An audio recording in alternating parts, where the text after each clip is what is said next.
hopefully that works. It's not streaming. And we are now unmuted on my end. Hello, everyone.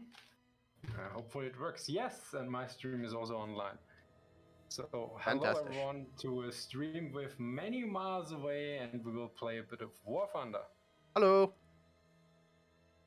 So I'm a guest on your stream, and you are on mine, I guess. So. Oh yeah, guestception. Let's do this. It's gonna be fun. So, what do we start? Let's, I think, do some low-level Germans. 3.3. We can do that. Do you want to give people a couple more minutes to filter in, or do you want to just jump right in? Let's jump in, and then we can answer the questions and everything else. So I had 3.3 for the Germans. Is this okay for you? Yeah. Let me just double check. Realistic. Yeah, that looks okay to me. I've got a lineup ready to go. Can you invite me to the squad? Because I never figure out the squad mechanics except invite. And now I need to ready up, right? Yes, yep. I'm ready. Okay, let me throw on a Silver Lion booster. What the heck? Yeah, Lion. I have a plus 15%. So hey friends, we fly planes. We will do ground battles realistic. So if I make enough points and timing is good, I will fly some planes. But mostly I will be sitting in tanks. Yeah, flying planes can be problematic. You can crash. Yeah. Especially the 110, which I look at it. I played a few weeks ago with Chris, and this thing doesn't pull up at all. Yeah, if you get it going too fast, it's just like, hey, my elevators don't work anymore, crash. Yeah, that's basically always if you want to do some ground pounding, so... Hello there, Milo. Hello, some random guy on the internet. Unicorn review when? I'm hoping to have one out in time for Christmas. Because I've only got next week. I finished up all my classes yesterday. And I've got next week, I've got finals. And then I've got the week leading up to Christmas to make that review. So that'll be the week that I put everything together. Okay, I'm going to spawn... I never played this map before, Breslau. North or south? I'm going to go north.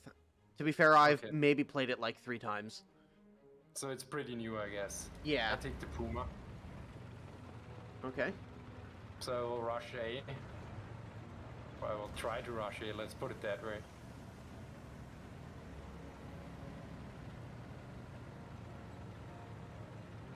Why is my Puma so slow? It might be the terrain. I mean, it's a road. I think this road might be medium terrain. Like, it's not hardened, compacted, or something like that. Bless God and get fruitful! War Thunder really makes for a good WW2 German experience. I can't supply my repair costs with the amount of Silver Lions I have. Jesus fucking Christ, the alerts on my freaking stream are just so loud. Okay. A question for both of you, how has your day been? Mine was pretty chilled. Did some low-level organization stuff. So how was your day, Miles? My day so far has actually been pretty decent. So I was just making some adjustments. Yeah, my day has been pretty good so far. I made myself a proper breakfast this morning. I got a great night's sleep, actually, because I didn't sleep the night before. I was too busy playing Halo. Halo Infinite, I guess. Yeah, and I was playing Halo Infinite this morning before we started streaming. I've been having fun. It's great. Yeah, I saw a few clips so far, but I think... Okay, I'm almost at A.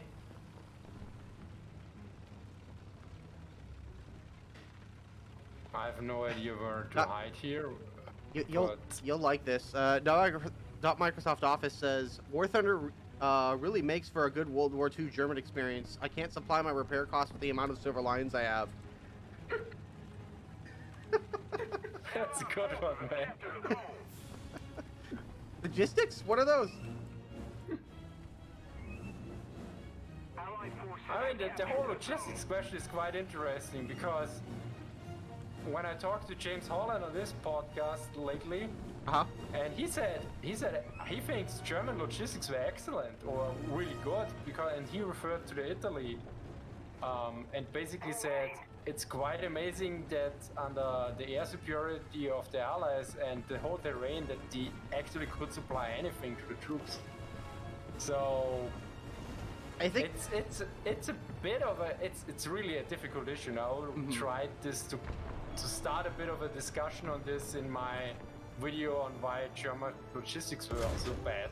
I just saved your life, by the way. You saved me, okay? There was a T-34 right next to you. Oh yeah, this one. I wondered who killed the other guy there, but I guess there must be another one as well, something else. No, I'm pretty sure it was the T-34. Did he kill the other one? Yeah, he got Chappy. So what are we gonna do now? Ideally, you lead because I don't see anything in this game. Well, the only reason I see things is because I'm familiar with the maps, and I'm not familiar with this one. I mean, my vision hasn't adapted to camouflage tanks yet.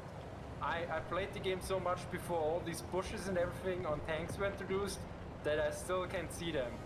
And by the way, you killed me, I realized, oh yeah, there is a... So we're going in the water. Yep. Fair enough. I didn't suspect we could even do this. I didn't think so either. The first time I fell into the river, I thought I was dead, and then I realized, oh. You can drive. I can drive. Congratulations, we are now Tauchtpanzer. Hey, Ranger and NCR. Nice to see the German on the stream. Might, if I hop in the squad, no calm, of course.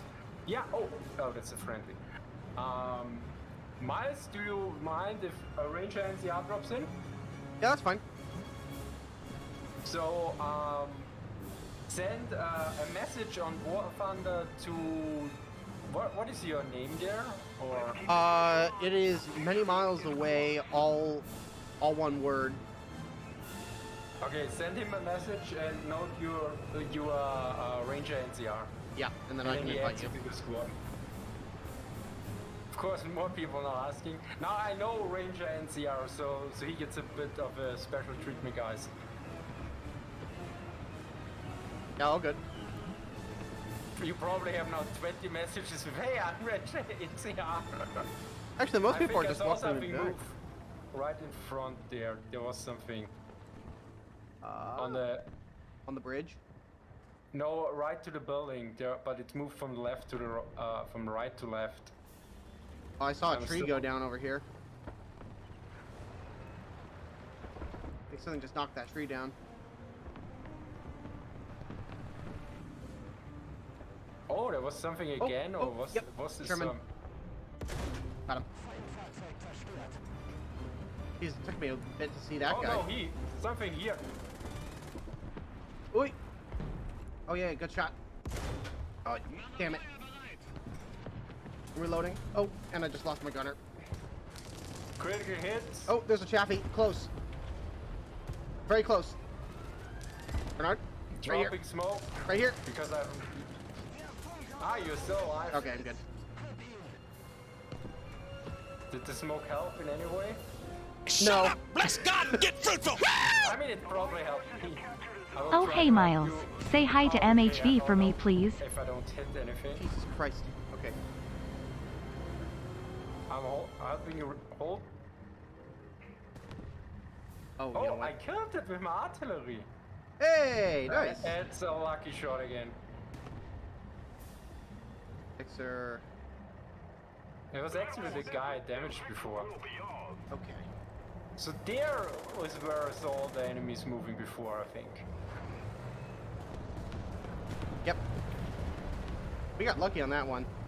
Since you've last played, they've buffed artillery damage. It looks that way. So you can now kill people with the overpressure waves from the artillery shells. Oh, nice.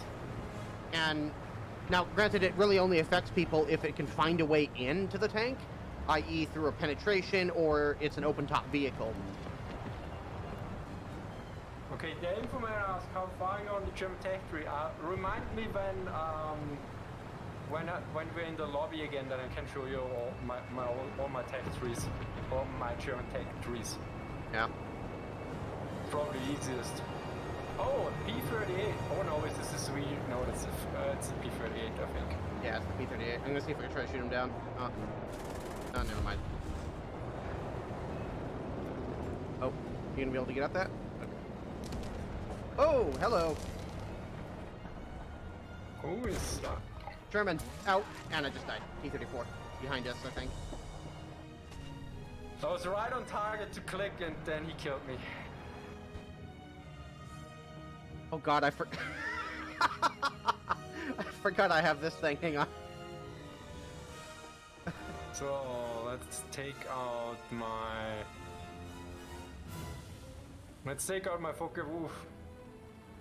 Shut up! Bless God and get fruitful! Oh, that's much better.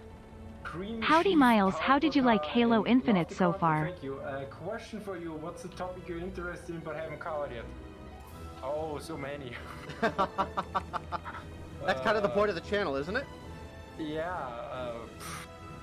on top of my head, Panzer Division 44 is something I wanted to do in 2017, in early 2017, and haven't so far. So, oh, there's an enemy. There was something moving. I mean, the AA is firing at something for sure. Oh yeah, there is. And I lost him again. No, Shut here up! he is. Bless God and get fruitful! Hey, Barca, thank you for the 37 months, and Venji, thank you for the 18 months. Venji asked how am I liking Halo Infinite so far. I love Halo Infinite. It is probably nice. Woo hoo hoo. Ah, damn it. How I look? Where is he? I critted the Corsair. Oh, he's down low behind me, down over here somewhere.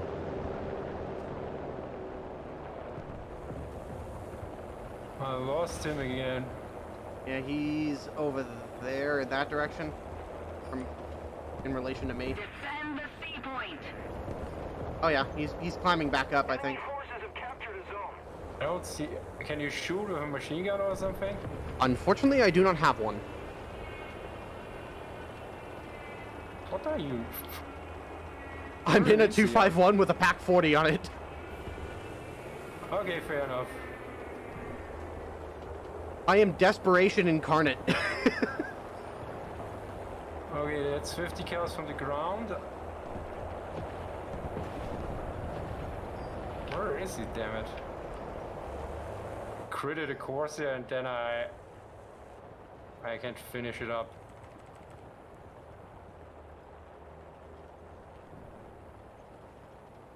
Yeah, Shadow Trail, they just introduced that recently.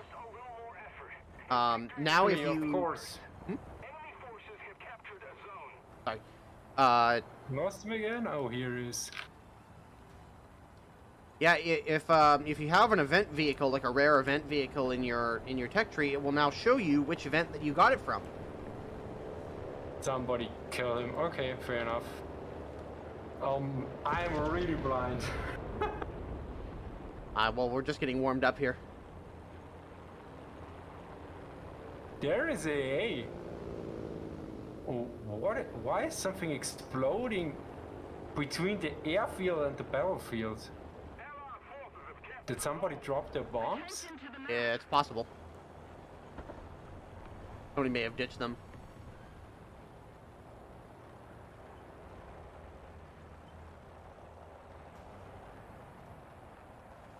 Yeah, let's not fly over the... Okay, there's not much time left, so let's do some ground pounding.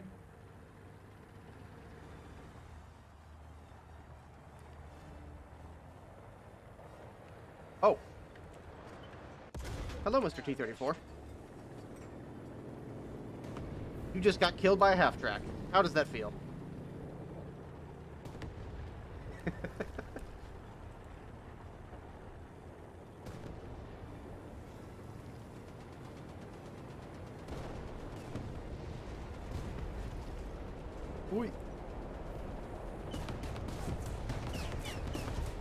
plane, of course. Now, oh no! Oh yeah.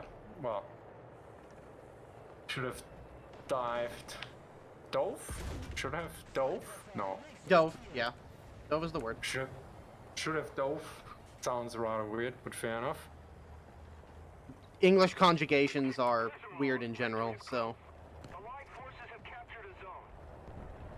Is this a press account or a personal account? It's a personal account. I don't have a press account. Gaijin doesn't do press accounts anymore. They haven't done them for years.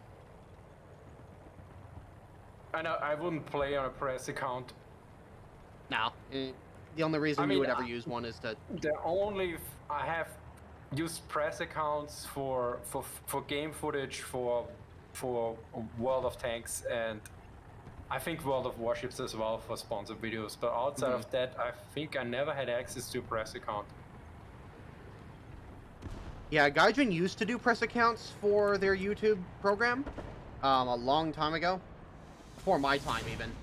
For people who don't know, I am a War Thunder YouTuber. I just haven't produced any War Thunder videos in a while. But they used to do them a long time ago, and then they decided that it would be much more efficient if they just gave people only precisely what they needed on their personal accounts, rather than just giving them access to a press account. So let's take a short look at my trees. So this is my German tank tree. As you can see, it's only to rank 3. I have some rank 4 vehicles. I actually have the Tiger 4-6. I actually have both King Tigers. Okay, I didn't know that.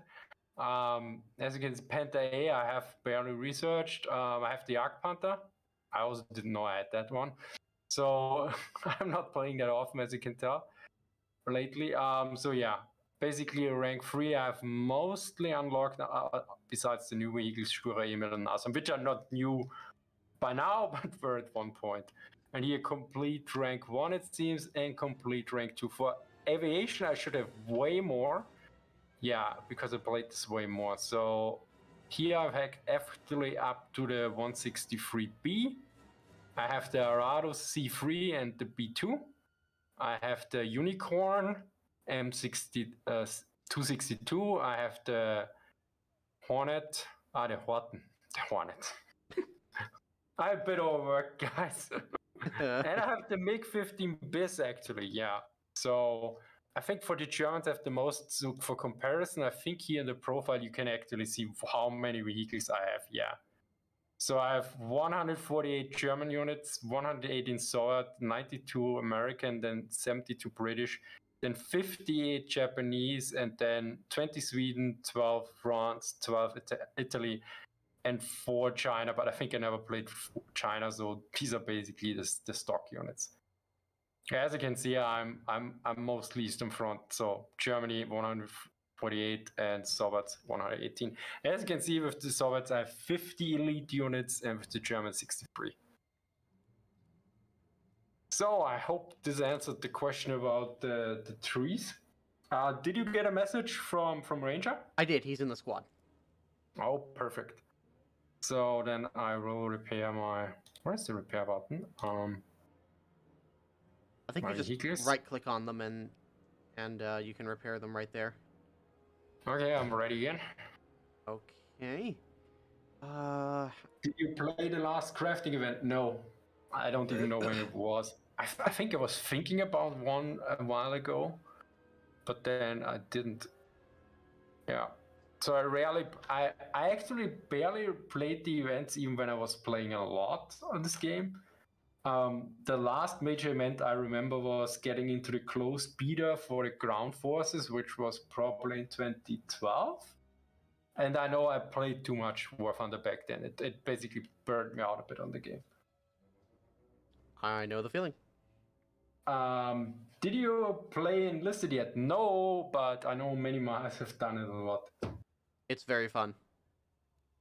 I assume so. I might take a look at it. Which do you prefer, World of Tanks or War Thunder? War Thunder.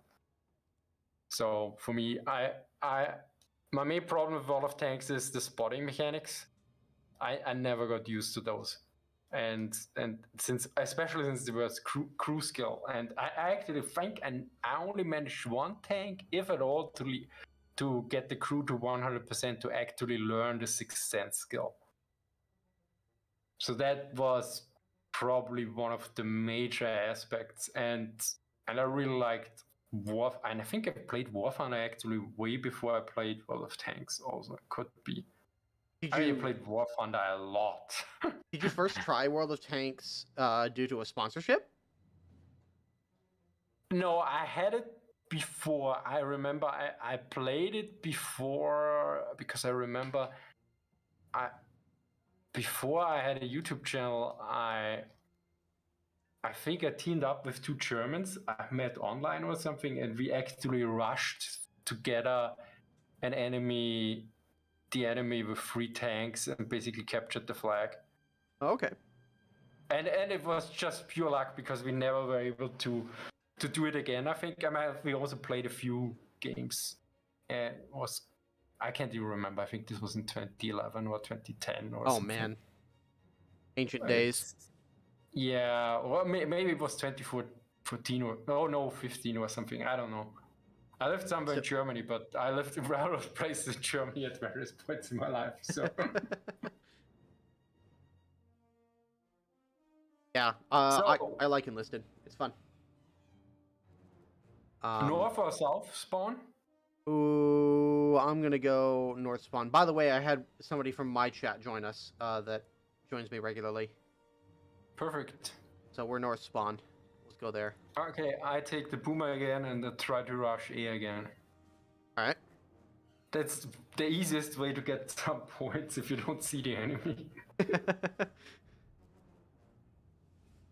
In the last crafting game, people had the chance to either get the prototype Leopard with the Autolo or an American jet and play to earn and the tank. Oh, nice. Congrats. So the Leopard won, I guess. No, it was a prototype of the Leopard 2. Ah, okay. It was part of the Kampfpanzer Keile program, which was sort of the predecessor to what the modern Leopard 2 is. Basically, the Leopard 2 originally started out as an improvement to the Leopard 1. And so they made a bunch of prototypes that looked like Leopard 1s, just souped up. Yeah. And the event vehicle was one of those. Ah, okay. But it had an autoloader in the turret. They were just trying stuff out. Yeah, I imagine. I think was it influenced by the how's it called, the main battle tank 70? Not really. They actually started doing it the way they did it because of the MBT 70, because they were under contract, I believe, with the United States, that they couldn't develop any new tanks, like any new main battle tanks, alongside the Kampfpanzer 70. Or the MBT 70. Enemy is in the A spawn because I'm losing actually the. That just means there's somebody on the point. Yeah.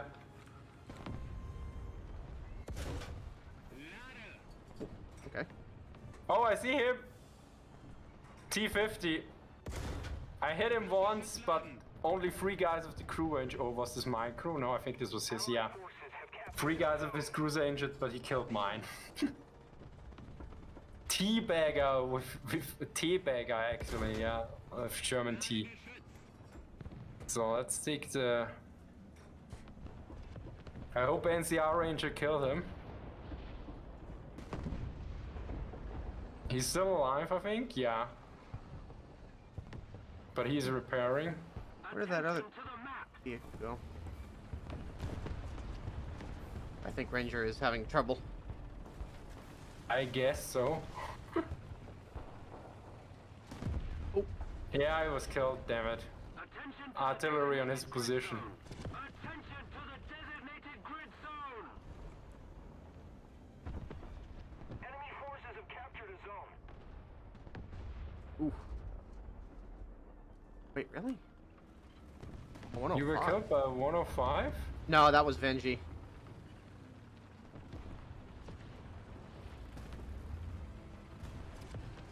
Alright, appreciate it, NCR. Our victory is near.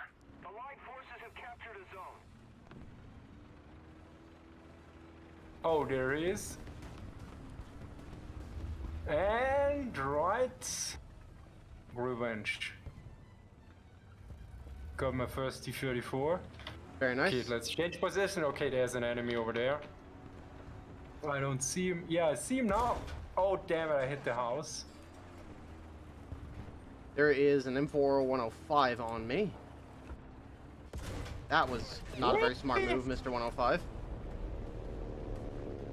I hit his... Okay, fair enough. I think so. I predicted this in the comment section. Okay. But somebody mentioned twice that the driver's hatch or something of the T-34 so strong.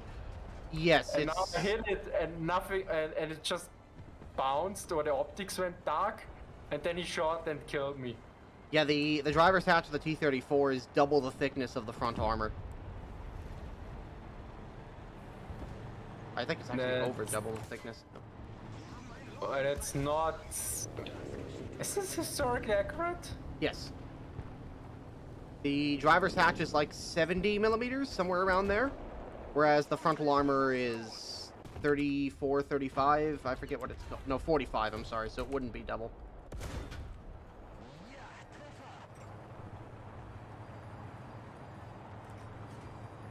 Question is if you hit it that way... Oh!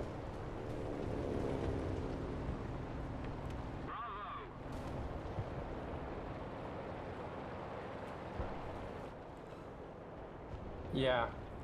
Ah, okay, that was a T80. I was wondering, why does he have such a high rate of fire, but then he bounces all the time?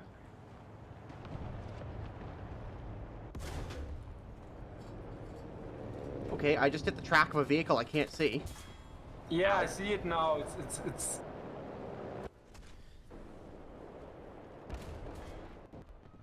That's... I hit a part of his gun. I think it's a Su-122. Yeah, good. I think his gun is out. I needed to know the weak point. I killed it. And it was a Su-122. Fair enough. At least I can identify the things. Yeah, I get You're showing improvement. I'm proud of you. Ranger, be aware there's an enemy plane coming in. Yeah, okay, there's a burning engine. And you died already, so... Oh, damn it, no, he's coming for me! Drive! Haha! Give us a rant about the Aral C map? What's wrong with it? I like the Aral C map.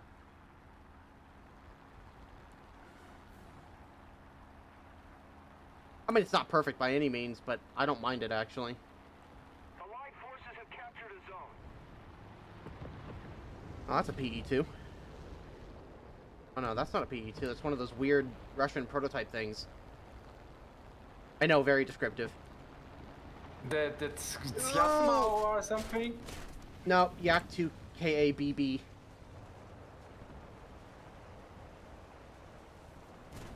And that's the second time that guy's killed me. Oh, Teabagger also shot down. Yeah, he killed me. Ah. Oh.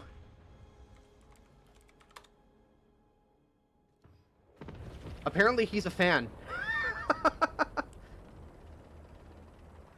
The one guy kind of knew exactly where I was with the burning engine, so I was like, I don't know. But it's always, if you're streaming, you always have the feeling, am I stream sniped or not?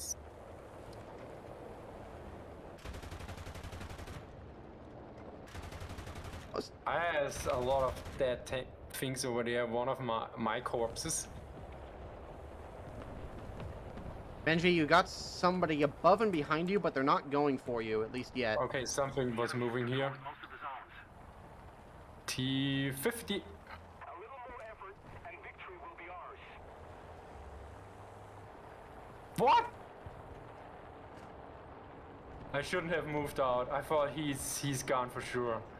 Yeah, okay. The whole crew in a row. Yeah, he know exactly where to shoot.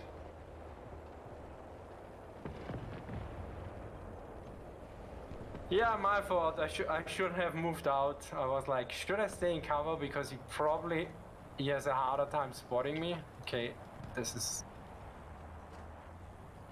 You don't get points for those anymore, right? You do. For shooting down the balloons? Oh no. You haven't had those haven't had that in a long time. I remember when that was a thing, and everybody just immediately opened fire on the balloons as soon as the game started.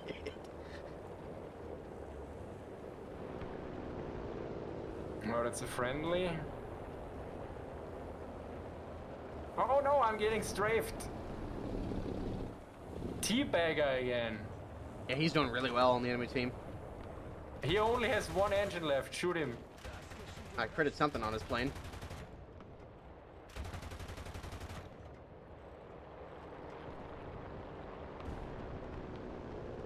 Yeah, GG. There's two guys of the squad of a clan or something, and there are 4 guys in a.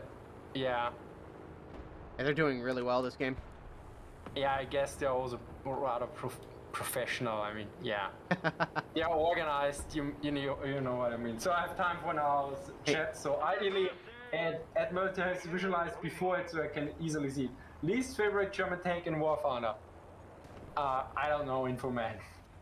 It's with all the least and best. I always have a hard time.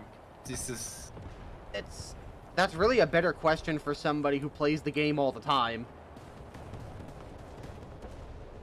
And I'm not referring to me. And the thing is also, what you define as I mean, favorite is more easier than best. Yeah. Favorite. I mean, for a long time it was the Panzer III with the long barreled 50mm. And for planes it would be easier. It's usually the Focke-Wulf 190. I mean, the D13 I played a lot. I mean, it's a premium one I bought. And I mean, the Puma, I really liked the Puma, but then is that a tank?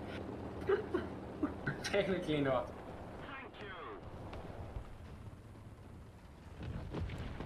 Why I'm following some random guy, not you? Ah, here you are. Ah, you have that one. Nice. Oh, are you talking about me? Yeah, I'm talking about your Sonderkraftfahrzeug 251-21. Yes, that one. I've heard that this thing is referred to as a drilling, but I don't... Yeah, drilling. Okay. Because it's a triple gun. That's what I would assume. Drilling is triplets, right? Or just... Basically, yeah, triplets, yeah. Or triplet, actually. Oh, okay. Because drilling would be triplets, and drilling is a singular is triplet. But I don't know if that even works in English. Yeah, that works. Okay, so yeah, it's drilling. Triplet. Because it's a single triplet.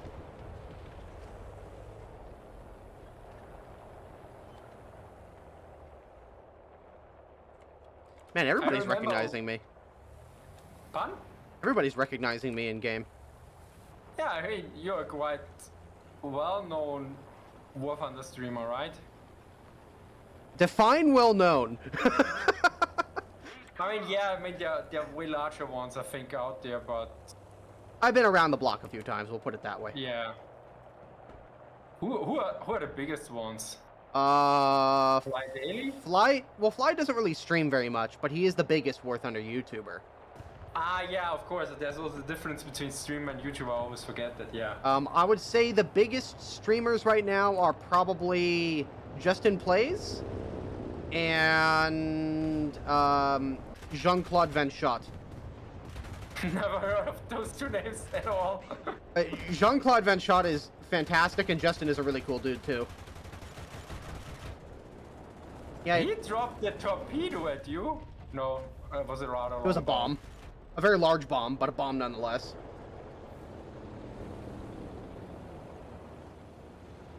So I'm the only guy on our squad that's dead. Don't worry, I'm not really doing much either. Oh, there we go. I finally killed something. Nice.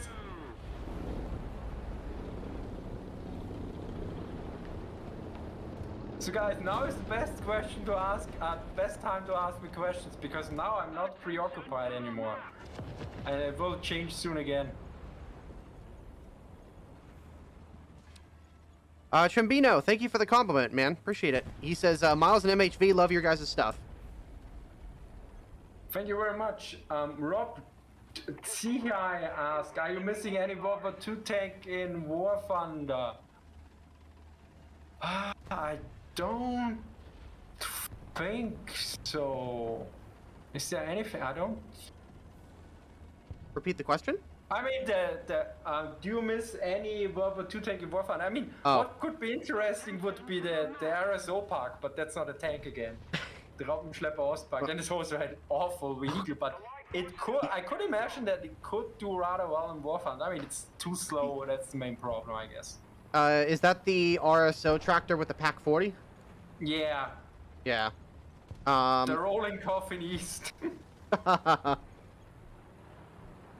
Yeah, they've done a pretty good job with representing a vast majority of German armored vehicles. I mean, there's always weird variants and one-offs that they can add.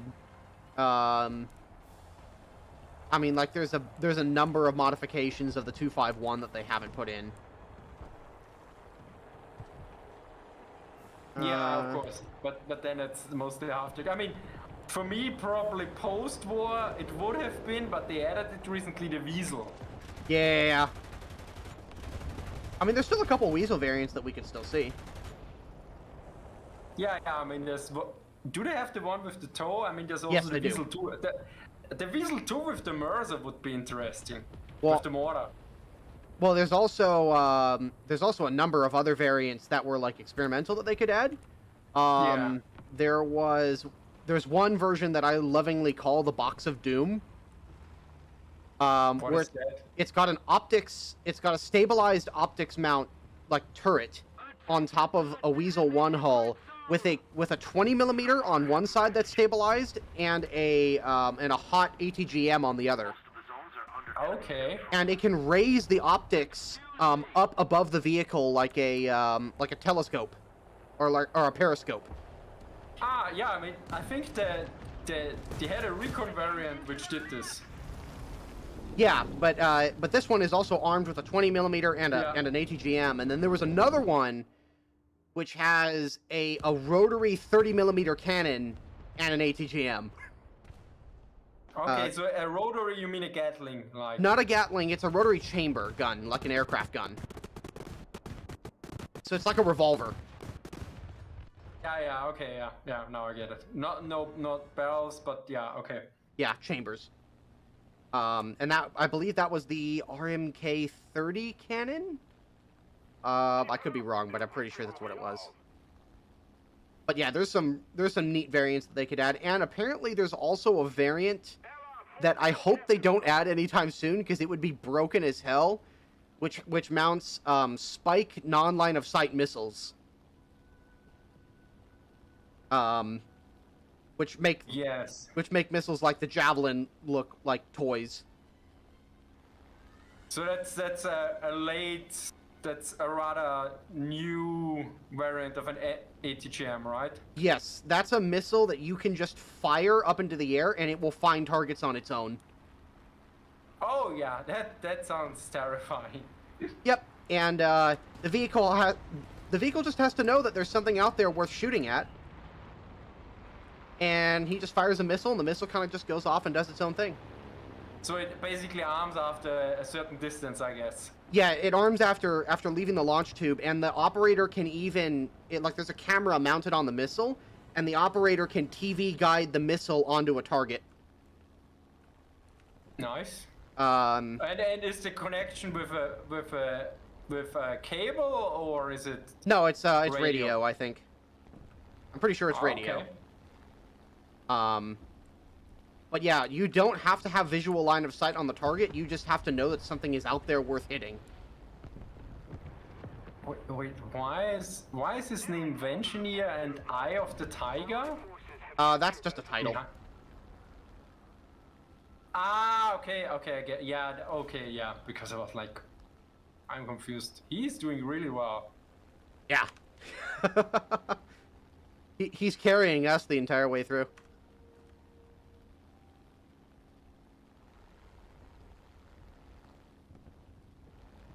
So Cesar Borjal asked, how often do you stream? Generally not very often. Basically a few times a year, but usually in December it might happen that I stream quite often. I mean, I think this is the second stream this week, or third one, and there will be another one tomorrow with Wolfpack 345, and likely another one next week or something. So yeah, it's basically I finished all the content for this year, and now I'm more in a relax or chill mode. So, and I finally have time for some streaming, because usually I'm too busy making videos. So I thought, yeah, okay, let's do some streams, just some community interaction, and also have some fun, and also see how people react, because it's quite interesting. So how many people keep watching or not keep watching, and yeah. And in other words, he's on vacation, people. Kinda. Or he's on holiday, as everybody else seems to say. Yeah, it's a mix, because you know streaming is also Time consuming. not completely relaxing. It depends on if you're streaming alone, what game you're streaming. Yeah. And it's also just On really the time game, consuming. and how you're doing and everything. Yeah. Yeah. So I clock it under work. Yeah. So let's put it that way. I clock it under work, but it's I would say it's easier to do than writing. Yeah. But I would say it can be more taxing than writing. So for instance, to write something down, once you're in the writing mode, is easy. But if I sit down and I say I stream now a game, it just happens. Writing can be anything from that doesn't fit, and basically writing, the hard part is to start. Once I write. And for game is basically starting is not that hard usually. Yep. Well, yeah, I will put it that way. And of course the result of a stream is always, I stream 2 hours and the result is 2 hours. Writing 2 hours can be double checking some sources checking for something or searching for something and not finding anything, and then writing 5 sentences but reading most of the time. Yeah. Whereas for streaming, it's always 2 hours. Once you've found the information that you're looking for, especially when you're doing research, writing is kind of the easy part. Yeah, it really, for some people it's really hard to write. I mean, I don't think there's a writer's block, for instance. One friend told me once, he talked about a writer's block, and I said, a writer's block? You only have this for fiction authors, right? And he said, no. I said, I never had a writer's block, but I couldn't afford one. So for me, it's basically, if you sit down and you start to write, something will turn out on the paper. You might not be happy with it, but yeah, I don't think there's a writer's block for non-fiction. But then again, I have sometimes like, I double check or I need to find a quote or something and I can't find it. It takes ages. That is the worst. I was writing a paper on the mobilization effort during World War II in the United States, and I was like, there's a quote here. I remember the quote, and I know it's in one of Ian Toll's books, and I can't remember which one it's in. Oh, and then actually it was another book for another author. Usually that's the best. Don't worry, everything was cited properly. He was given credit. Yeah. For me, it's sometimes when I remember something and I search in the wrong book for it, and then I stumble across it in another book 2 hours later, and it's like, man, my memory is so bad. So okay, the last poster, do you play War Thunder or any other games off stream? Yeah, I play War Thunder off stream, I play Steel Division 2 off stream, I play Fallout 4 off stream, I play Skyrim off stream. What else? What is my Steam mobile? I say I recently even tried Hearts of Iron 4 again, but I uninstalled it again. Okay. So yeah, I play occasionally. I mean, it really depends. Sometimes, usually in December, November, I play way more, and then sometimes I don't play anything at all. And I Grim Knights, I tried out. I bought this many months ago and played it 1 or 2 days ago. Sadly, it crashed. Oh. The Silver Bishop, I'm planning to ship out the Evolution of German Tanks white t-shirt again. Mine got ruined, I really liked it. Yes, probably. So basically, I look at how well the t-shirts do in the sales, and I bring some of them back every few EverPress campaigns. So I mix through, and I probably will make some new designs for next year. And yesterday I also saw somebody who basically stole some of my designs. Oh. And yeah, it was some idea. I talked to you off stream, and so it's.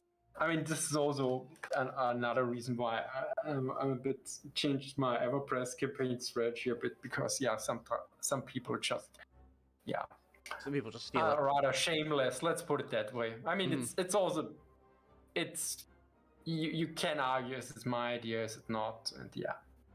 So I think that the t-shirt so far did okay, so I likely will return in one of the upcoming EverPress sales. I probably have 3 next year again. This year I planned them all in January, and I did all the designs in January, and then they shipped everything to me, and then I just did the campaigns. I try to do this in next year, and then we'll see. And these I have already are easier because I just tell them, okay, reuse that campaign. For the new ones, we basically have to make a new design, send them, and they send me a test print, and I say, okay, that's good enough, or no, we need to change it. Because the Tank Evolution t-shirt, I think there was one of those, I think we had 3 or 4 test prints, because it was really hard to get the size correct, that it properly looked well with the thickness of the lines. I see. Yeah, that was the most complicated one. This is also the reason why I usually don't put 2 tanks there, because else it's a nightmare.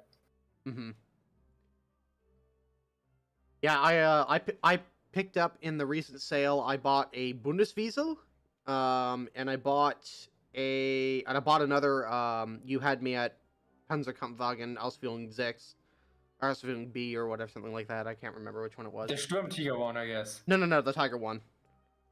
Ah, okay, but that's on Teespring, right?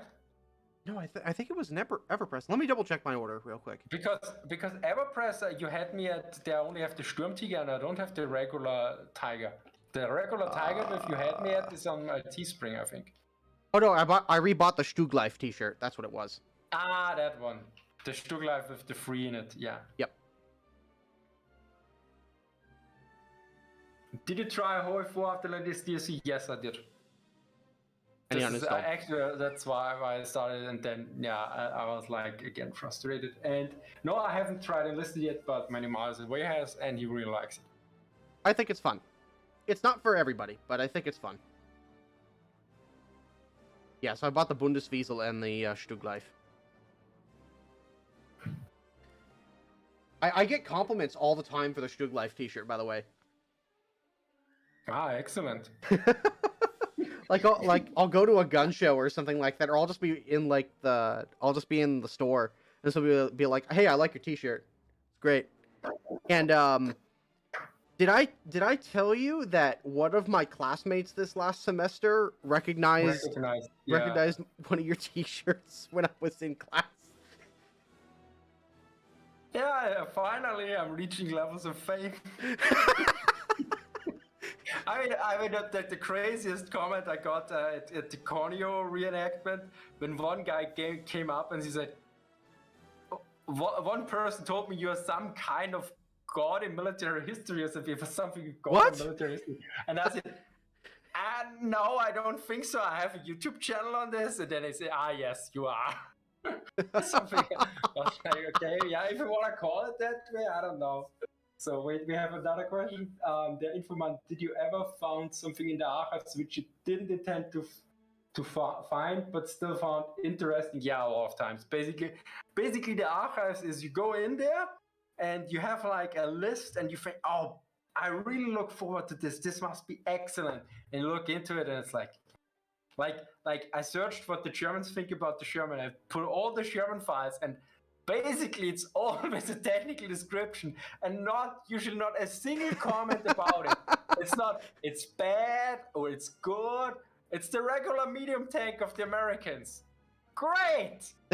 No value judgment at all or something. Yeah, and the list, the list, what the British called them with the Roman numerals, and then next to it the American equivalents. It is great. You made a table on this. At least you figured that out. But that's not really interesting. And then you look into something. You think, it might be okay-ish, and suddenly you stumble across, oh my god, this is like, I came across like something, I mean, this was an interesting one, but I came across something like, okay, I read several times that the German development in X happened because of certain experiences at the front, and then, but actually this report predates this for about a year and the previous campaign. So actually, I haven't done a video, so I can't tell you what it is. Mm-hmm. And other stuff, or like Chris was looking, I think he looked at not Dunkirk, the other yep. Yep. And he found the report on the Churchill tank in there, I think. Ooh. So, and he said, yeah, look, and this is the reason why I did this video, which I think was the best video this year, or the second best. And a lot of times there's so much interesting stuff in there, there's never enough time in the day. Yeah, I mean, 2 days or 3 days ago, I found the first time in a German primary source, so a source from the war, the word Blitzkrieg, because I read so many times Bewegungskrieg all the time, and then I read it, and it was still from 1939 or 1940, and it's under quotation marks. And this is okay. And, so and so they even don't they call recognize it the strategy or the tactic or something.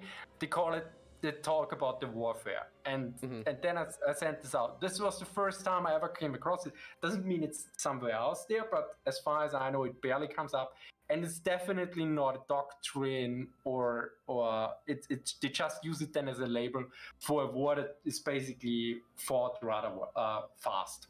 Right. So yeah, and then for that it makes actually sense because it's a short war. Right. Yeah, Hearts of Iron 4 taught me that wars of attrition are not good. Yeah. You should play Red Orchestra 2. I did this, but I love Red Orchestra. Just because I like War Thunder doesn't mean I don't like Red Orchestra 2. And insulting a game or something generally is not the best way to make me play it, by the way. You should not forget that I'm a very spiteful person. In other words, don't piss them off. Yeah, that's generally not a good idea. A few people done this recently in the comment section. Yeah, well, that's comment sections for you. Yeah. For all of the great comments that come with a comment section, all we ever remember are the shitty ones. Yeah, and also people forget that you don't hear a tone in the comments, or this is the problem I think of a lot of people had, because I mean also it's my fault sometimes that I read it in the worst tone possible, yeah. Yeah. But generally, like, okay, this was meant as a friendly comment, or someone mentioned, I want to have a friendly conversation, and he started he said this like in the 5th comment, and he said. And I said, yeah, well, probably don't start the conversation with discrediting that I quoted Wikipedia on a certain video. Mm-hmm. Which I think is still a completely valid point to quote Wikipedia for noting how many different countries still use the MG42, or basically the variant with NATO ammo. Yeah, it's... Because that's a list which is probably most correct on Wikipedia probably than most books. Right. And even then, if you're curious about where they got that from, Wikipedia generally lists its sources. Yeah. And in that case, I already knew that a lot of countries use it. Right. Because I've seen it in our military. I know the German military was using it, so...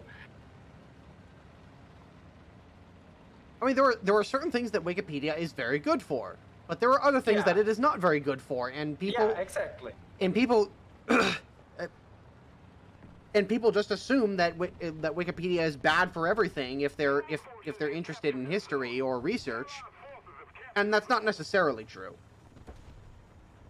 It's when people start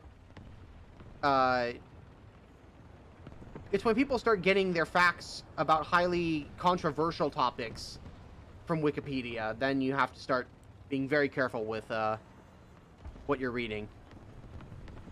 But Wikipedia, and it's basically for that you look up short information. Yeah, or getting a quick general idea of something. Yeah. I mean, I love firearms, but I don't know everything about them. Far from it.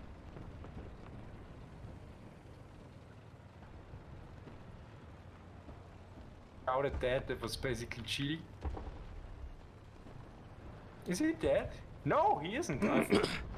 I have a question for you from the chat. A question of HV. Did the Germans know about the gyro stabilizer in the Sherman, and if so, at any point tried to replicate it for one of their own tank uses? No. I have to look up, basically, that would actually be interesting if that's in one of those reports. I could remind me after the stream, then I can actually look into this rather fast. Okay. I mean, considering... I dodged that bullet. I mean, the one guy was shooting at me here. Considering how secretive the United States was about the gyro stabilizer, that they often rarely train their own crews to use them, I doubt the Germans may have realized that that was a thing. It's possible, but they... So, and if they capture it and look at it, they kind of find out that that's in there, right? It may not be that simple. I mean, it may not be that apparent. It very well could be apparent. It may be literally labeled gyro stabilizer, mark whatever, or M1 gyro stabilizer.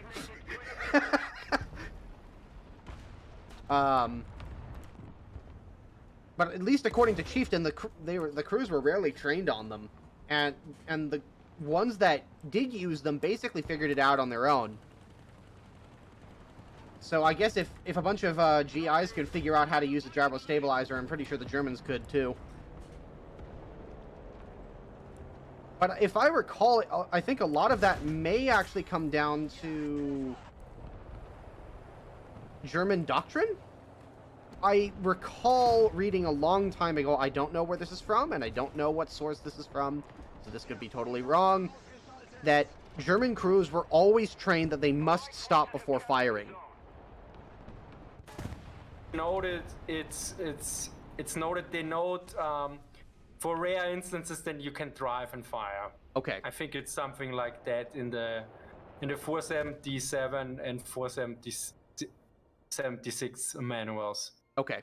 One should I translate it, but generally, yeah.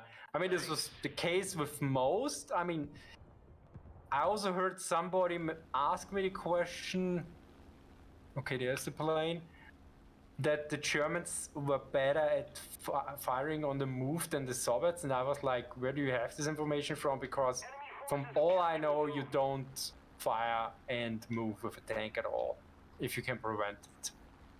And even... I mean, this is also what Ralph Ratz notes, for instance, if he talks that the top speed is less important in World War II for a tank than the isolation, because usually you stop and fire at that point. Right. And even with the stabilizer on the Sherman, it's really not there to allow you to fire on the move. It's more or less to allow you to fire on a short halt. So I'm basically... Ah, damn it! I'm on your stick. I'm gonna try and get this guy. Okay. Oh, never mind. He was too far away. Yeah, I tried to turn around really fast. I critted again. I critted an enemy plane and then I couldn't finish it off. Fair enough. So let's stick to L. Oh wait, that is already. That's already spaded, so I take that.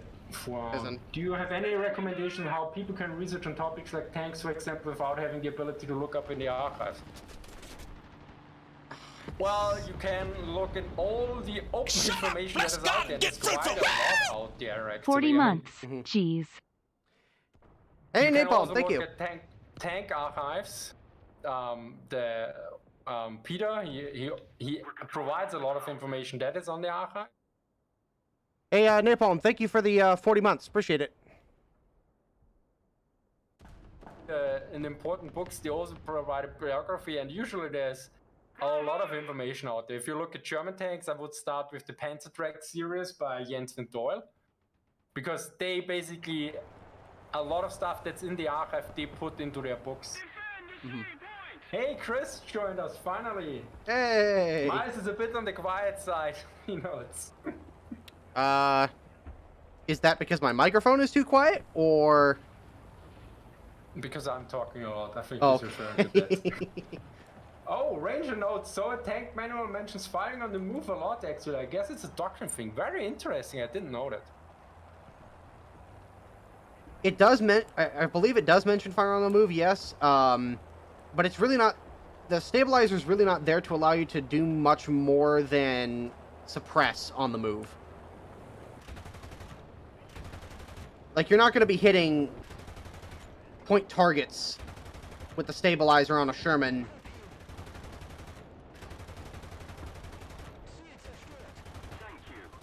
What thing that I hit there? It was a truck with a gun.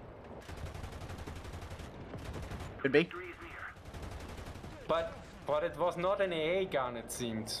I mean, the rate of fire was extremely low. It very well could be one of the early Bofors guns. Oh, who? Was this a strafing? Who killed my gun up?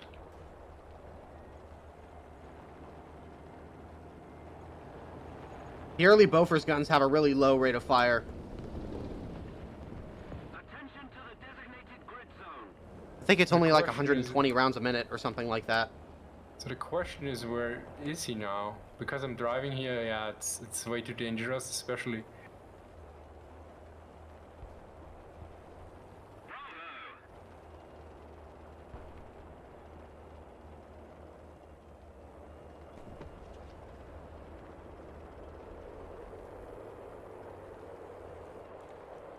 Okay, what are you doing? Was the kill on that vehicle now, or was this on? Yeah, there's something exploded. Damn. Anyone can identify what that vehicle was that I shot 2 times? This truck with a Bofors, apparently. Most of the strategic zones are It might have been a French CCKW or a French utilized CCKW from the U.S. with a 40mm Bofors on it. Oh no, that's a bigger gun. It's not a Bofors. It's a 6-wheel truck with, I guess, a 75mm AA gun. Oh, a 76? That might be a Soviet truck. A 75 or something along those lines. It's a definitely an AA gun. Yeah, I and think it's it's a Soviet 6.6. vehicle. Never seen that before. Yeah, YAG 10K. victory will surely be ours. Oh yeah, it's a Yak. Yeah, I read Yak and I was like, I didn't shoot at a Yak. Okay. So there's a vehicle that's a Yak. No, not with a K, with a G. YAG. Ah, okay. I also never came across that one. YAG 10K. I think that's what its designation is. Believe it or not, that is actually my least favorite vehicle in War Thunder. Oh, wow. I hate that thing with every fiber of my being. Not because Well, it's look, necessarily difficult to kill, but just because it's so bad. So I'm wondering, is the enemies coming from this road or from over there? Because I think I'm too far out. Where I'm on the map. Yeah, I'm too far out. Who is that? Ranger is over there. Okay, let's join Ranger. What's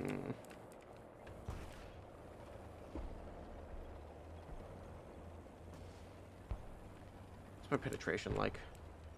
Okay. Swedish Mad Max truck, hi everyone. Many miles away and military is visualized. Hello.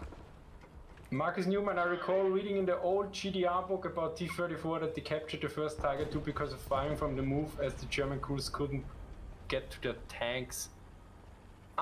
For that it would make sense to put them to put up suppression. Yes. If you're like overwhelming them. Yeah, then it makes sense. That would also be the case when the Germans would do it. Because they basically say, yeah, it's good for keeping the suppression, but you lose a lot of ammunition. Yeah. And you don't really hit anything, but for suppression, you don't need to hit much. Right.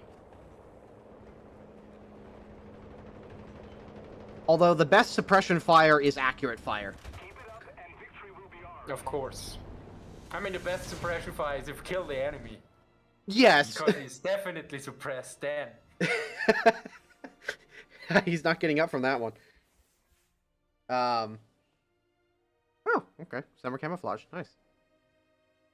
Oh, I got the smoke round. Oh, these little nice animations. These are really good. Yeah, it's cool. So, smoke grenade research. And what did I? Here it is, purchase. Miles, which German tank comes close to the reliability of the Sherman tank? I think Chieftain made note of this in one of his videos, where he was talking to somebody, another tank historian, and this other historian made the claim that the Sherman was not necessarily anywhere near as reliable as anything else during that period. Yeah, he's referring to Jens, I think. Yeah, I think it might have been Jens. But the difference was that the Sherman was significantly easier to maintain. Now, I would disagree with Jens on this point, because the Americans were testing their tanks with 4,000-mile runs, whereas I don't think the Germans were avoiding trying to put any miles in their tank as much as they possibly could. I don't think that the Germans ever really came close to the same level of reliable manufacturing because they didn't need to. I mean, it was a complete. I mean, the difference is the Germans have a complete different industry. Yes. Then, if you look at when the German gets developed and when the Panzer IV and III gets developed, that's right. Quite a huge difference. And the Germans are basically okay. I mean, if you look at it, as far as I know, the discussion was, I think, between Beck and Gudera and some others, and basically Gudera wanted, I want to have tanks as fast as possible. This is a bit of an oversimplified statement. Whereas the other ones, we want good tanks. We want the Panzer III and IV. Yeah. And then basically they went with the Panzer I and IIs because they wanted to have tanks more fast. So they have a complete different mindset at that point. And once the war is going on, you look at this completely different. And I also read, I think, in the US forces basically had complete German tanks in case of spare parts. Basically, they have so many spare parts they could rebuild complete German tanks. And for the Germans, one Vespa broke down or something, as Roman Teppel noted, and they waited ages to get one part. And initially, I think for the Tiger at least, it's the only time I found the ratio, was that they produced one spare part for every 10 Tigers or something. Yeah. And this is also the thing. So, and how big was the logistical train? For instance, the Werkstatt company and the maintenance companies or repair companies, however you want to translate them, they had different sizes depending on if the battalion was equipped with Panthers, Tigers, or Panzer IVs. And then the question is, had they more because they needed more, or was it because this is a more important vehicle that it has a higher operational rate? And so it gets really complicated to compare this. I assume that the Sherman was more reliable because it was I mean, there was standardization going on a level, I think, in the US industry that the German industry came not even close. But then Nope. there's the different way you go there. So I mean, it also the Sherman was designed in another way. The same is with the Panther, because I got some new information, which I haven't done in a video yet. And if you look at the reliability of the Panther and some other aspects, there was also something Chieftain posted on the video, and I mentioned this to a German Panther expert, and he noted, wow, actually this is not. There's a bit more to it, because there was an actual order that something was changed along those lines, and so that information is actually not valid anymore. And then I also looked at, if you look at the reliability of the Panthers from the French perspective, there are also a few questions if that is completely a valid point about the fan drive or not, because you need to consider some other aspects there again. I can't go into any details here because I want to do some videos on this, but for me, it's basically, we don't know for the most part, because we lack so much basic information, and in some place you can compare it. I agree that the Sherman very likely was more reliable, but the question is why in certain regards, and also how big the difference was actually then in the field, because for logistical aspects. I mean, if you look at the after DD video Rommel's perspective, and you look at the amount, I mean, I didn't brought that information in. I mentioned how many supplies I think the Americans got in, and how many the Germans got in, yeah. And the funny thing is, I think the author also mentioned how many supplies the British got in. And basically the British got in fewer, but they had like, I think 20 or 40% or something along less consumption or less requirements than the Americans actually.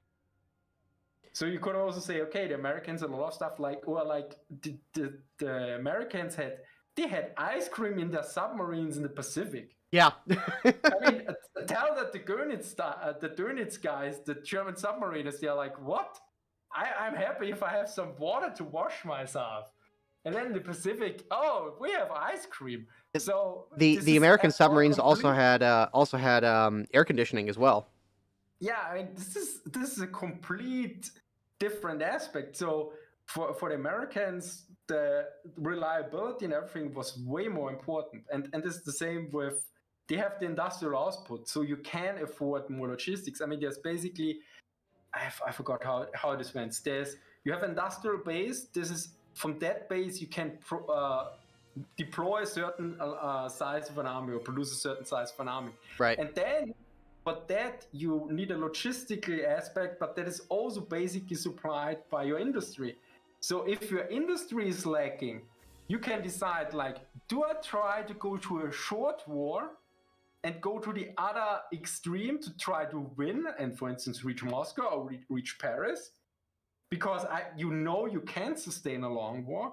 Or if you can sustain a long war, you, of course, go for the long war strategy and say, okay, we wear the enemy down to attrition. And then you can say, yeah, in that case, you need to go for logistics. And of course, for the Americans, since they need to cross the Atlantic, they can't go for the short war anyway, because you need to build up a whole logistical system to even get across the Atlantic. So you already have it in place. Right. Whereas the Germans basically, we don't have the industrial and we don't have the resources. So there's not much of a choice. Like, okay, yeah, we can field half the Panzer divisions, and then we have a better logistics system. Yeah, but then you get stuck in Kiev. So, I mean, there might be a point there. There might be a certain trade-off, but that's the problem with German logistics bad meme, which I also in 2016 was like, okay, yeah, I found it very funny, and nowadays it's basically, yeah, I don't know. It doesn't resonate anymore because I don't think it's well anymore. So let's look at the chat here. It's an oversimplification of the matter. Yeah, Rob's asked, are you a video on the Panther reliability something you're working on currently? Not really, it's on the side. Basically, I collect more information on that and usually exchange some emails with somebody when I find something new and add it. I basically have now I also found like other data, like also on the Tiger reliability and logistics in some aspects. Basically, when I do a video, I usually come across 5 new questions or things, and then I send out emails or write notes down. Right. So Edward Vincent asked, what do you think of the German early war 8-wheelers aka Schwerepanzer Spähwagen? I haven't looked at them yet. Really, I bought several books on them because I also filmed the Packwagen, the 234 with the 75mm gun in the Panzer Museum Munster. But I had no, and I also have the manuals on them. Ooh, but interesting. I didn't really look into them. So I have. You're not able to share those by chance, are you? No. Okay, didn't think so. I have some printed, and I have some from the archives. There might be some also in the National Archives. Okay. Those I could give you. Side topic, but this is something that I've always wondered, and I've never quite gotten a clear answer. Chris has mentioned this a couple of times in his videos. What's the deal with German copyright laws and archival material? There is also did some changes. Holy shit, there's a lot of fire going on. So basically, German archive laws are very strict, so that you basically can't show stuff around, especially on social media. I mean, there are multiple levels there. First off, the German archive is very restrictive, and then what they also did, they provided some of the images on Wikipedia. And from what I know, they had some good and bad experiences, but they basically said, okay, we won't do this again. And they have now a service. So when I share, I specifically ask in the archive, can I send Chris these documents I photographed? And they said yes, because he filled out the Benutzungsantrag, which is the user agreement basically. So to get access to the German archives, you need to fill out this Benutzungsantrag. And then when it's granted, then you can share it. And I also do this with other research. So basically said, okay, do you have this one? And they said, yeah. And in this case, I know they are because they work at certain places. Right. And then I share this. And then I refer it actually to the one email because it has an Aktenzeichen, I don't know, a certain identification number. And I make it ultra correct. Yeah, you don't have to do this, but I do this. I say, in reference to the following email from that date and this number, I send you this because, from what I understanding, this is allowed. And most people never filled out such a Benutzungsantrag with the German military archives, of course. Right. So if Miles would do this, I would share this as well. But then you can share the information, but you're not allowed to show a picture. But recently there was some minor change in that, but it's still like a bit complicated because you don't want to read legalize and everything else, and basically a transcript is no problem. So I generally go with a transcript. I see. Okay, because that was, Chris has mentioned this a couple times, but I've always been kind of confused. Maybe it's my inner American coming out a little bit. Americans are extremely open with sharing information. Right. This is two extremes basically, and you have field manuals. You have field manuals that are New York Times bestsellers. I think the one on insurgency from General Petraeus. Yeah. These were and this was for Afghanistan or something. So or Iraq. I'm not sure entirely. So this is not something most other countries do at all. And it is kind of mind-boggling to me as an American, because it's usually a case of, oh, just go to the archives. Oh, that's kind of interesting. I'm going to take this home and show it around. And that's just not the case anywhere else. No. And then you have the French, which just don't declassify anything. So we still don't know a living boatload about French industry during World War I, because most of it is still classified for some reason. Holy crap.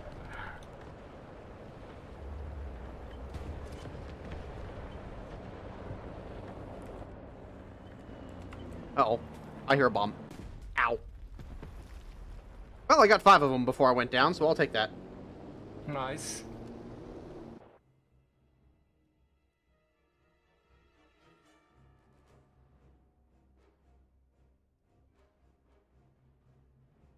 Classified because it's still in use. Oh, France. You're so weird. Yeah, that is a complete night and day difference compared to what I'm used to here.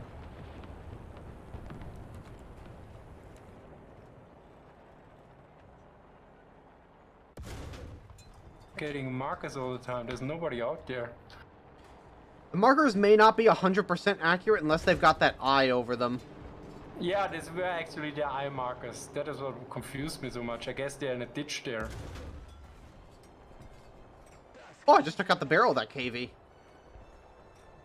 Very nice. This guy's at like 1,600 meters or something. Oh, I got him! Pack 40 for the win! I love this gun so much. Yeah, they were in the ditch. Yeah, the Pack 40 is really good. I find it quite interesting that the German World War II numbers for the penetration values are usually lower, as far as I remember for that, than the ones in the secondary sources. I think it's also worth pointing out that different countries had different metrics for what they classified as a penetration. Like, if a gun was rated for a penetration in the Soviet Union, it meant that it would penetrate, I believe it would penetrate the vehicle or that piece of armor. It was either 50 or 80% of the time. I can't remember which one it was. Whereas in the US, I think they rated it for 50% of the time.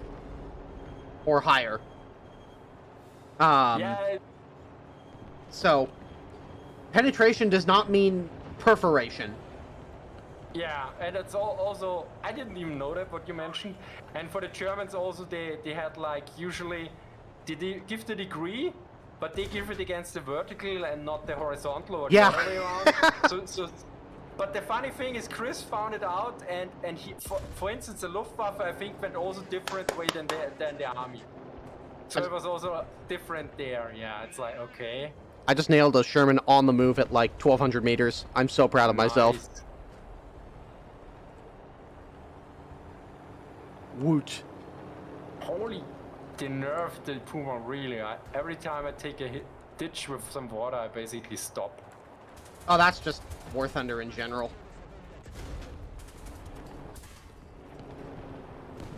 I think they're mad at me.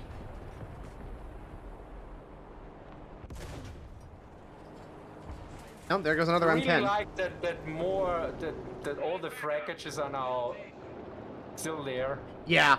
It really gives the tank graveyard vibe. Yeah, it really actually feels like the battlefield was actually fought over. Yeah.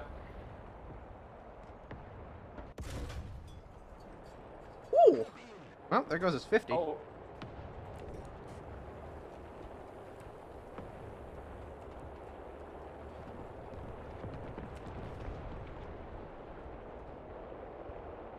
I think I got his attention now. Yeah, there's a Sherman up on that hill. Which was not a good idea. Oh no, I'm out of ammunition actually. Oh. That seems problematic.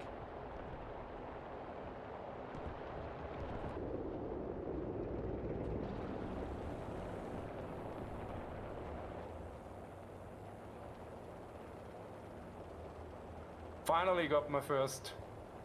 If you want documents in Sweden, they can be declassified on request, but it still depends. I mean, to a certain degree, it still depends in the US as well. But we now have the Freedom of Information Act.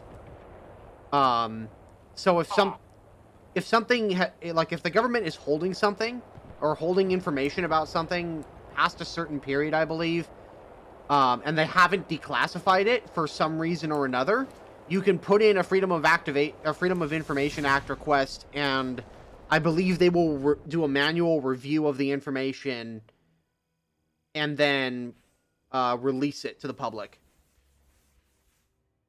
I increased your volume because somebody mentioned I should increase your volume. Okay. Oh, I got 8 kills. That we mean with, yeah, I boosted you. That we meant with quiet. Yeah, Chris, next time say it. So please let me know. Keep a bit talking. So is Miles now loud enough? Yep. Am I loud enough, guys? Let me know. I put him on now 140. That should be louder. Yeah, definitely better to understand. Yeah, I need to look over the Freedom of Information Act again, but if I recall correctly, you can request certain things that are classified but should be declassified. Like, for example, somebody put in a Freedom of Information Act request recently on the sinking of the USS Thresher, which was a submarine. You're still too quiet. Holy shit, before they understood nothing. So I put you at 180 now. Okay. So, but yeah, somebody put in a Freedom of Information Act request for the USS Thresher recently.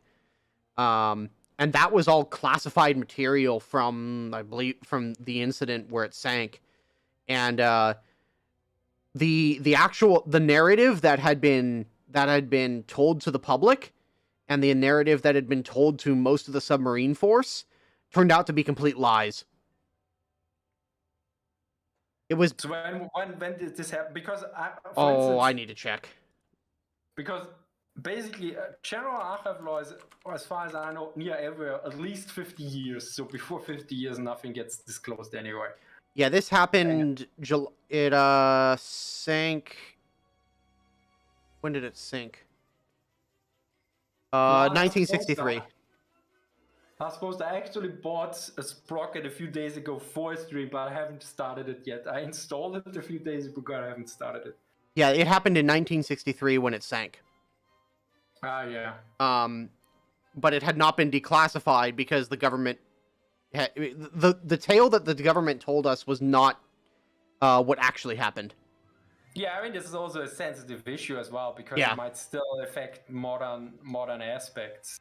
Right, and submarine warfare by its very nature is rather secretive. It's secretive as well. So yeah, and there it makes sense to classify. I mean, maybe I'm a bit different there, but I mean, we know the general public in the U.S. knows so little about the U.S. submarine service, and that is precisely the way they intend to keep it.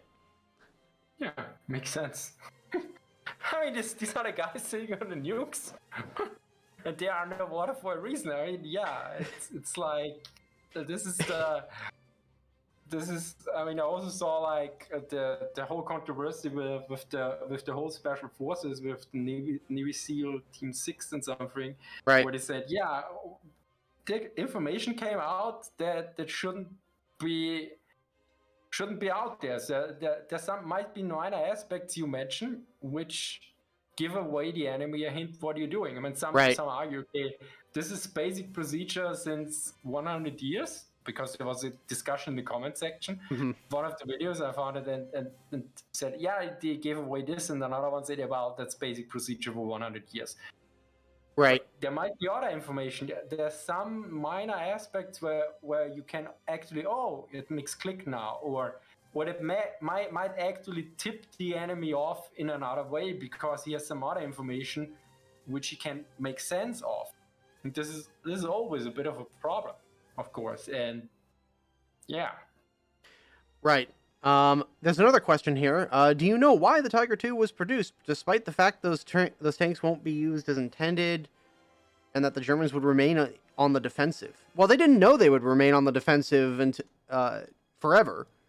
Yeah, and also you need to attack basically to a certain degree to even get out of the defensive or to fight a successful defense.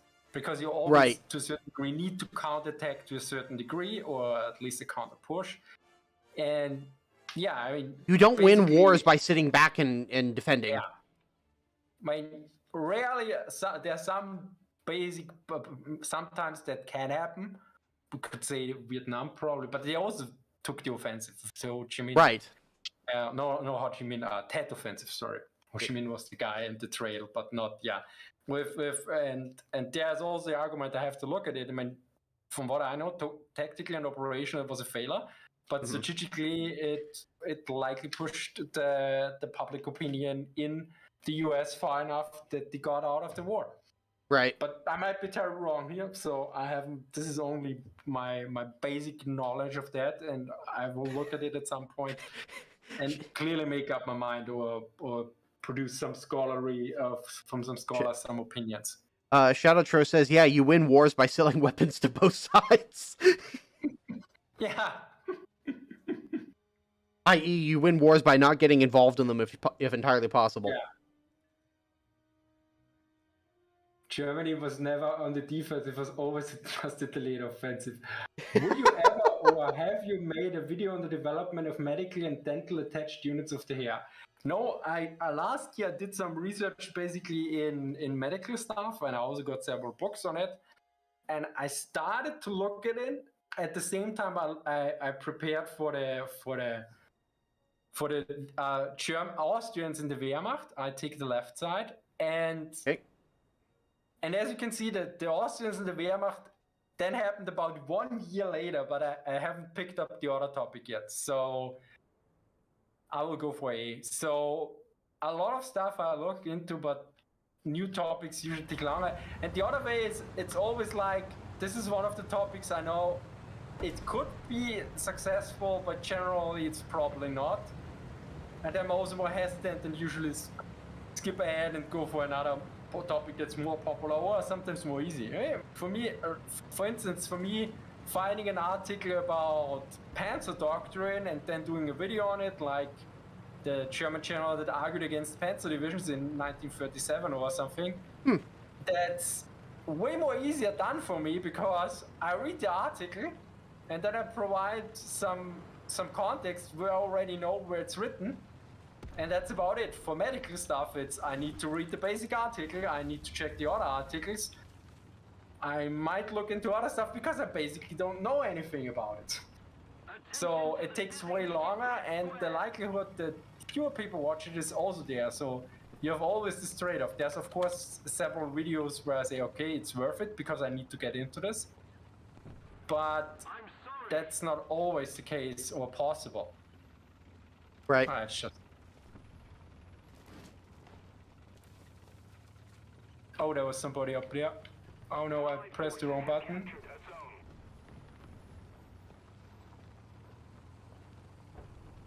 There's somebody on the left up there. Oh, that's where she looked, on the hill, of course. There's somebody on the hill here with me. Yeah, there was something moving. I tried to scout him, It's but the Swedish six-shot. Got him. Swedish Sav. I love that thing. That thing is so much fun.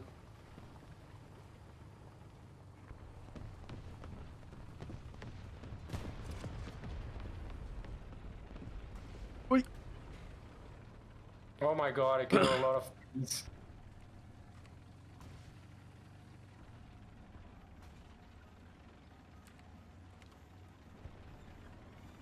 Something over there moving.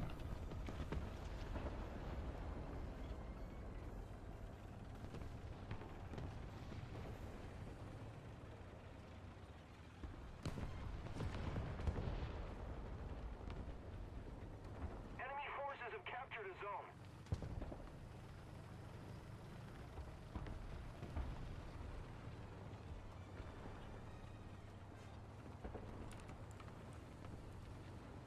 Attention to the map. Oh, he killed a T-34. I thought he was killed by one. Where did he see it?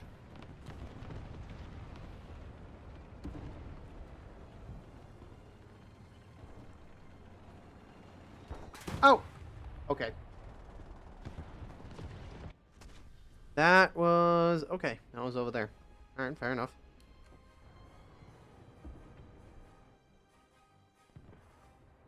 These fences move all, they kind of look like they're moving when I move my optics. So I always think there's a movement going on. Oh, he was killed now. Who killed him? Oh, no, that was the other one. Oh, I misclicked. Damn it.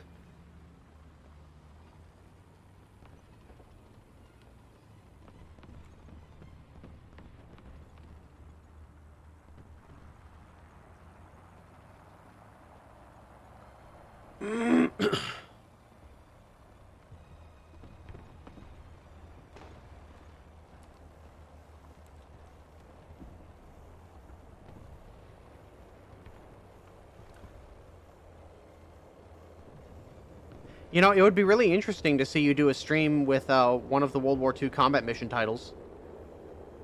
I know you told me already. Just a reminder.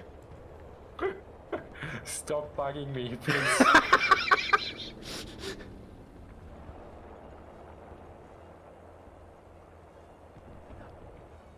Actually, Attention to the map. I'm playing around with some of the German units and some of the World War II combat mission titles. They're, to me, it's fascinating to just see how all of the units' pieces fit together. And what every portion of a combat unit's role is on the battlefield. I still try to get the basics on that one. It's like the whole organization thing. I mean, I did in 2016 several organization videos, but I finally... So when you change actually something to what, to get a better understanding on that is really interesting. I mean, I have to do this for the Panzer Division article I'm writing, basically. Mm-hmm. To a certain degree, because it's never nearly discussed. So, I mean, in the Sturmzug book, they actually mentioned it when they said, okay, we moved the two guys with the rifle grenades into the, I think into the, was it company, or I think it was, no, it was the platoon troop, the platoon headquarters, and put them out of the squads. So you had like one rifle grenadier basically in each squad. And then they said, no, we moved them out into the platoon headquarters and give them directly under the command of the platoon leader. And they know that, okay, this means that the squad leaders don't have to train them anymore, and the platoon leader can set the Schwerpunkt with them. Oh, there he's moving. Yeah. I'm gonna go deal with that guy. Fast moving. The enemy's getting closer to victory. And then it kind of makes sense, because okay, it makes sense for the training perspective, and it also makes sense for the combat perspective. Nice one, Ranger, nice one. Was this a locust? Yes, it was a locust. It's always good if you kill a locust in this game. So that's the least favorite tank in this game from my side, basically. I hate this thing. Yeah, because it flanked me so often and killed me. So that's the reason. I don't. And they're everywhere too. Tank. Yeah, I dislike more how they're used in this game.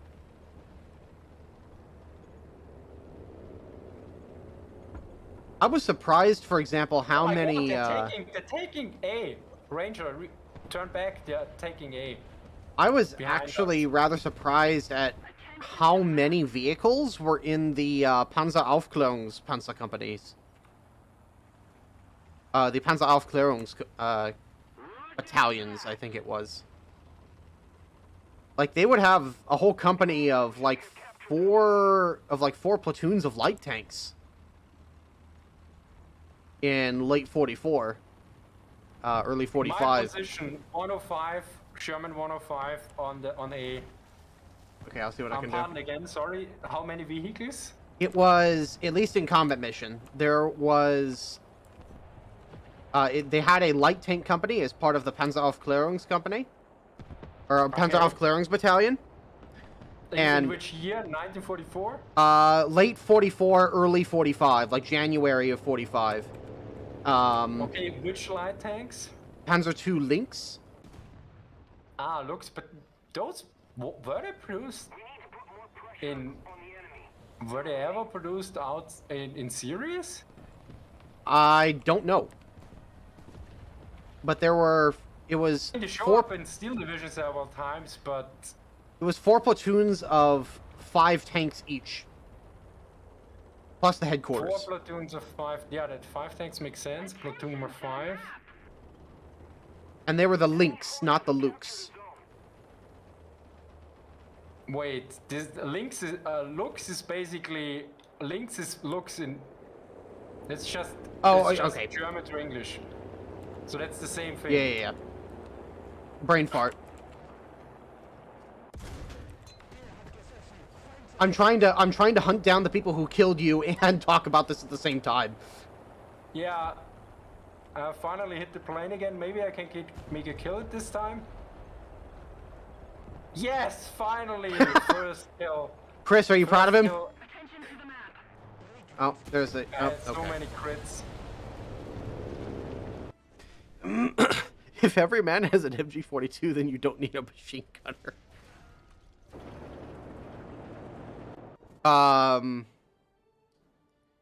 Let's see. There was. Yeah, but there was a company within the battalion of 4 platoons of 5 light tanks each. And then the rest of the companies were dedicated to armored cars of various types. Just a whole mishmash of armored cars. Yeah, question is at that point, I know that, for instance, in the experiences for 1941, about 1941, they particularly noted that they need more troops or more firepower in reconnaissance, but that was for the infantry. Right. And I know from Shifter once mentioned that the Germans in Cold War actually had Leopards in their recon battalions as well, so it kind of makes sense because, especially if you don't have air reconnaissance and everything, that you actually have to be quite strong to make reconnaissance, because basic idea is, the basic principles as far as I know is for Germans still sehen und nicht gesehen werden, to see and not to be seen. Right. But if you don't can get the intelligence without that, then you try to fight for it. Right, fighting for information can be just as valuable, if not more so, than just seeing whether or not something is there. Yeah. It's like, it's one thing to see, oh, there's a couple troops milling around, but what you may not see is the fact that they have several concealed anti-tank guns. Yeah, and for me, so for me, I still have no real idea what reconnaissance is in a real world sense. Well, how it's done in a war. It's like, yeah, I know recon is kind of what it is, but for me, like, I have a real feeling what they actually do. Although I read into this, it's like the arcane arts of reconnaissance. Yeah, well, basically how it looks like, because some people are, yeah, you're an expert on tactics or this and that, and I said no, because if you show me footage like somebody's fighting or something, how they do it, I couldn't tell you if it's valid or not. I mean, at certain aspects I can tell you, okay, that is bullshit. Oh yeah, I got shot by an M10 in the. I was like, I should have waited. He's probably directly shooting me in the engine, and he did. And it's also worth pointing out that no two situations are the same. Yeah. So every single encounter is going to be slightly different from the next, or totally different from the next. Yeah, or do they follow the doctrine or not? And for right. me, like, so, and here's the thing with tactics. So what tactics do you talk about? You talk about platoon tactics, you talk about company, battalion, right, regimental, division tactics. It's like, how does this look like? I mean, yeah, I know you can attack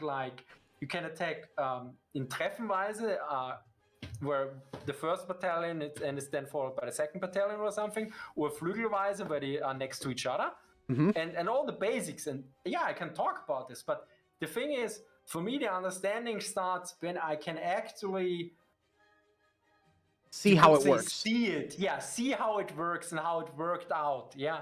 And you have reports, and there are 2 or 3 pages of reports, but you actually would need a whole book to make how they all interacted, because then you say, okay, there was a problem between interaction between the infantry and the tanks.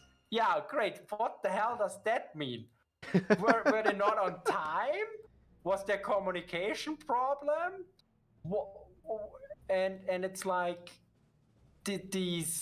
there's so many details. I mean, just imagine you have like how big is a regiment? The infantry regiment, but 3,000 very men, large. if I'm not, or something. How do you all work together? And then you have an infantry guns, and then you have coordination, ideally with the artillery regiment as well. Right. So you ideally get one battalion of the assigned for your certain mission. At least that is what I always read. But and then you combine low trajectory with high trajectory fire, or indirect and direct fire, because the Germans call it Steilfeuer and Flachfeuer. Mm-hmm. But how does this work? And also, like a heavy MG uses also an indirect fire with the Tiefenfeuergerät, that they basically fire over your troops and suppress the enemy in a certain area, and then you follow up. And it's like, how does this all work out if a whole regiment attacks? How long does it even take, for instance, to get them ready, and then to move on, and then to attack, and then once they broke into the line, what to do next? I don't even can tell you how long it would take, or when do you start with the deployment? So when they spread out, right? And that's one of the things I really, really enjoy about Combat Mission, because it's easy. It's much easier to visualize how all these little bits and pieces work together. Just because of the way that you're forced to utilize the units. You're forced to take advantage of the terrain. You're forced to utilize the unit's strengths and weaknesses to actually how they're supposed to be used, rather than where you say take Steel Division, for example, and you take, I'll just buy 2 Tigers. Well, that's not how it works in the real world. If you are assigned a unit of Tigers, a unit of Tigers shows up. Or they don't, because half of them broke down or some bullshit. And you should not forget, Steel Division is still, when it comes to combined arms warfare, that you actually have to combine recon units because your tanks basically see nothing, and then also indirect and direct fire and all that, and infantry in certain terrain. It's pretty very demanding and really good in that regard, but still, in other aspects like that, you just buy the tank, and I mean, you buy a single tank, whereas basically it's always noted you don't use a single tank alone. Yeah.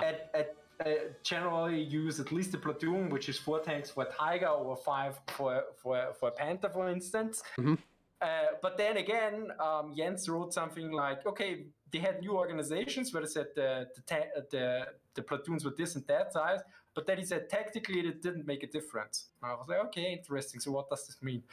They said we're using 4 tanks for the Panzer Force and not 5 at that point again. It's like, oh my god. And it also depends on how long the unit has been fighting. Have they taken losses? Like, have they had a chance to replenish those losses? Have they had a chance to replenish their ammunition? Have they had any rest? Are they tired? Are they hungry? Are they out of fuel?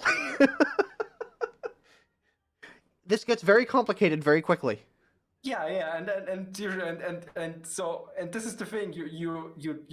This is why you look at my video and you think you have an understanding, and then you see, okay, this is why I usually say this is what was written in the manuals at the time, because how it actually worked out in the battlefield, you can hardly know, because even if you could ask the veterans, this is one guy, unless he coordinated the whole thing, unless he was the regimental commander. But then the question is, how much did he see actually?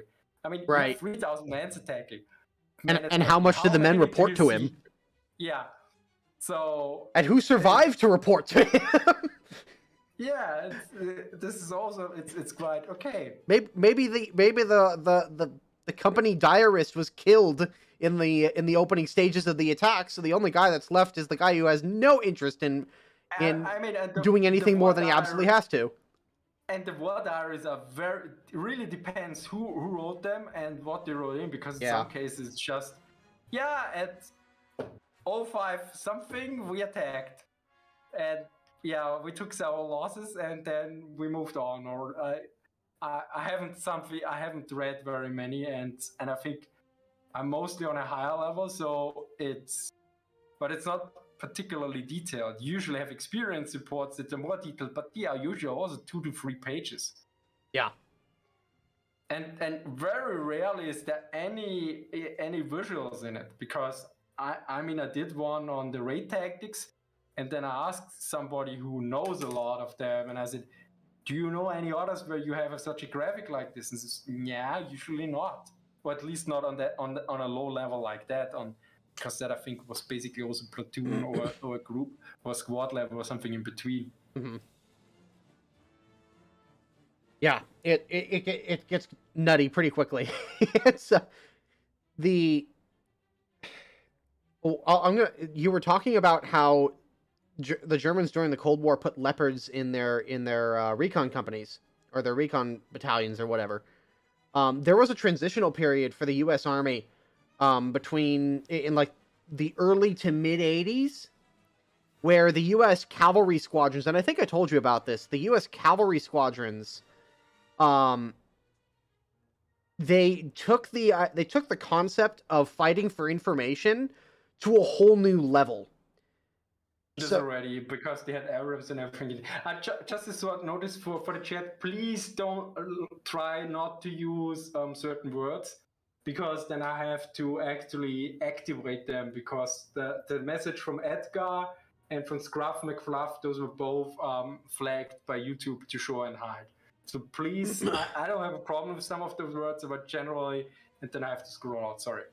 But anyways, so what they decided was, when they were in the mid 80s, they were a lot of the cavalry units were ordered to turn in their M113s. They're like their basic M113s.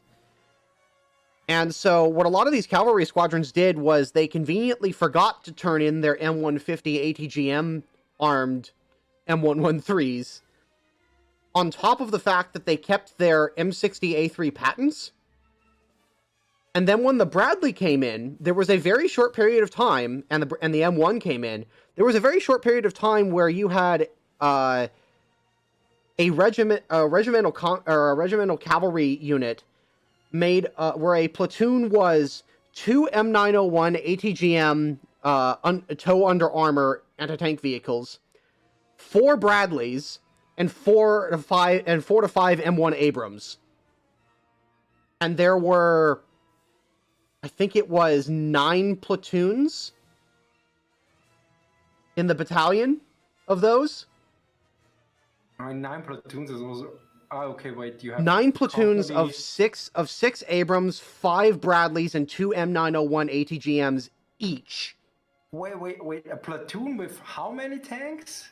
4 to 5 M1 Abrams. Okay, but the other vehicles were a different platoon. No, they were part of the same platoon. Wait, that's these platoons are huge. That makes no sense, because the funny thing is when the Germans had platoon usually of 5 or 4 tanks in the Second World War. Well, this is late Cold War. Yeah, but here's the better thing. In Cold War, from what I know, actually the platoon size was sometimes 3 or 4, because they already mentioned 4 is sometimes too big here to command. I've actually got a photo here, or a couple of photos actually. I gotta scroll up for them. Okay, Edward, in your opinion, what is a command tank Panzerbefehlswagen? That's basically there's not an opinion on it. That's basically a tank usually with more radios. In early war, that meant for the Germans that they usually had a mock gun or no gun. Like you had the Panzer-Befehlswagen, which I think had a mock gun, and for instance for the Panther or for the Panther, for instance, they usually had less ammunition to have more space for a radio, and they usually had more a bigger. They had like here, as you can see on the Puma, this antenna, and usually it had like these thingies away. The other antennas. Here we are. Scout platoon. That's ridiculous. That's 8 tanks, and I mean maybe you have a different. That was the heavy. That's the heavy armored cavalry troop in 1981 that I just sent you. Wait a minute. Regimental cavalry troop. Yep. They were stupid. Wait a minute. Regimental cavalry troop. Is this like the regimental HQ? No, this is the regimental makeup. But wait, you don't have a company in there. You don't see a battalion in there, so that might be a bit confusing. Yeah, let me double check here real quick. I've got it in set up. Because I'm also confused because troop is for the British troop is also a unit size. A troop, yeah, a troop is also a unit. I believe that is the company. Yeah. Ah, okay. So troop this is a company. A company of the reg. Okay, yeah, okay. Yeah, that's still insane. the U.S. cavalry for a short time got really obnoxious. 8 tanks in a platoon. I think the German in pre-war had sometimes I think they had at one point a size of 7 to 9 tanks, but they basically said that's too much or they don't have many. I mean, basically they define. You have also sections. I should also point out that this was a very short-lived thing. I think what also confuses me is the naming because you have also sections. And basically, a section would be then a German Zug, which is actually a platoon if you translate it directly. Because 4 tanks makes more sense, yeah. Yeah, it was... Yeah, it's 2M... And the most up-to-date variation of that was, at least in the early 80s, was an M1... or 5 M1 Abrams, 5 Bradleys, 2 M901s per platoon. And then you had 9 of those. 3 to a company. Or 3 to a troop, technically. Yeah, it's insane. And then there were 3 of those entire... 3 of those units per regiment. Yeah, that's insane. And then you had the tank company. Have you read Bataillone bitten um Feuer? Battalions ask for fire. The old sword book? No, I haven't. I haven't either. So who is not ready is one question. Nope. We're all ready to go. But yeah. U.S. cavalry got insane for a while. They took the idea of fighting for information to a whole new level. Now, I should point out, because these are cavalry units, they are very light on infantry. Like, you may have, 2 or 3 guys in the back of each Bradley. And early on, they would have had Dragon ATGM launchers, which the less said about the Dragon, the better. And later on, they got Javelins. So, fire and forget top attack anti-tank missiles. So, basically, how much anti-tank did you want with your anti-tank? Yeah, it's a lot. I mean, this was basically on the assumption that the Soviets would attack with a mass of tanks. Yes. And APCs. Yes, and it was assumed that any force that we came upon was going to have armored vehicles. And a lot of them.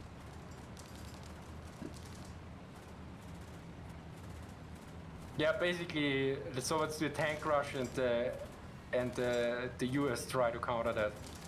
Right, or the cavalry units specifically in this case, because their job is scouting or to act as a fire brigade.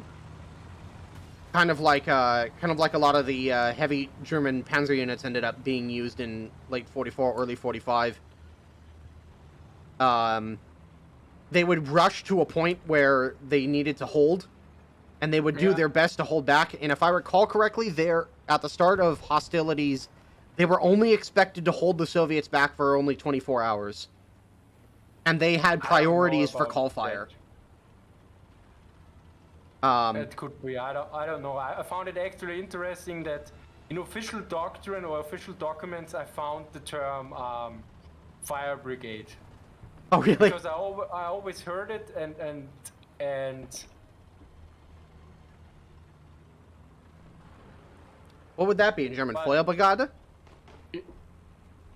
I think they call it Feuerwehr. Feuerwehr, okay. Fire defense. So, but yeah, fire brigade. I think it was something at least Feuerwehr, not fire brigade directly. Okay. Because we don't say brigade. A brigade is for us I think a complete military term, or it's derogatory to a certain degree also, I think. We don't. It's outside of the military. Yeah, we don't call our fire units fire brigades either. We call them fire department. That's it. Or the fire truck. Yeah, firefighters, right? Yeah, firefighters as individuals. Attention to the map.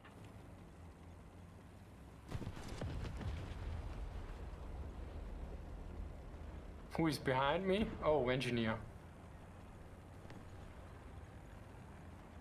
How are you supposed to scout with an Abrams? It's actually, believe it or not, the Abrams is actually unbelievably stealthy. You wouldn't think so, but the Abrams is surprisingly quiet.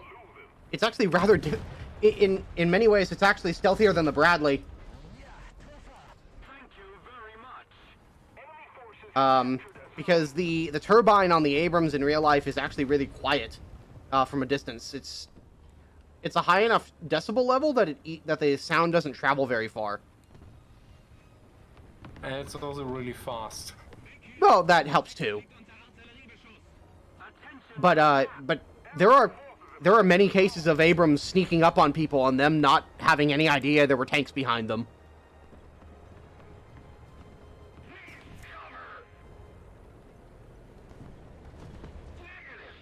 High frequency noise cancels out at shorter ranges. Yes, exactly. Attention to the map.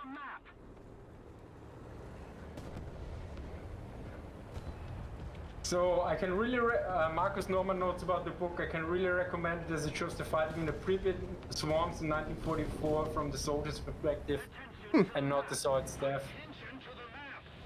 Might be interesting for certain... Edward notes, there's a pre-Anschluss Austrian armored car called the ADGZ. I found it interesting, it wasn't added in the game.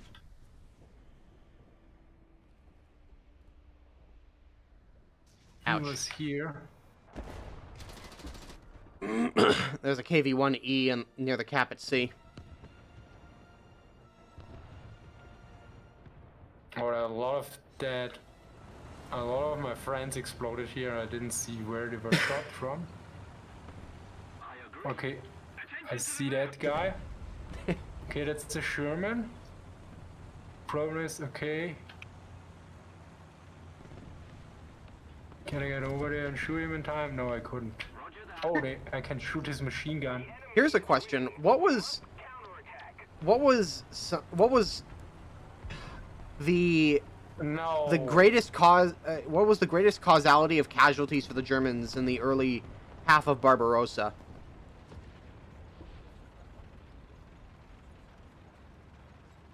The Soviets? Well, yeah, duh. But I actually don't know. I have no idea. It's a good question. Because we always read about how the Germans started suffering like massive casualties, far more than they'd ever taken previously. Yeah.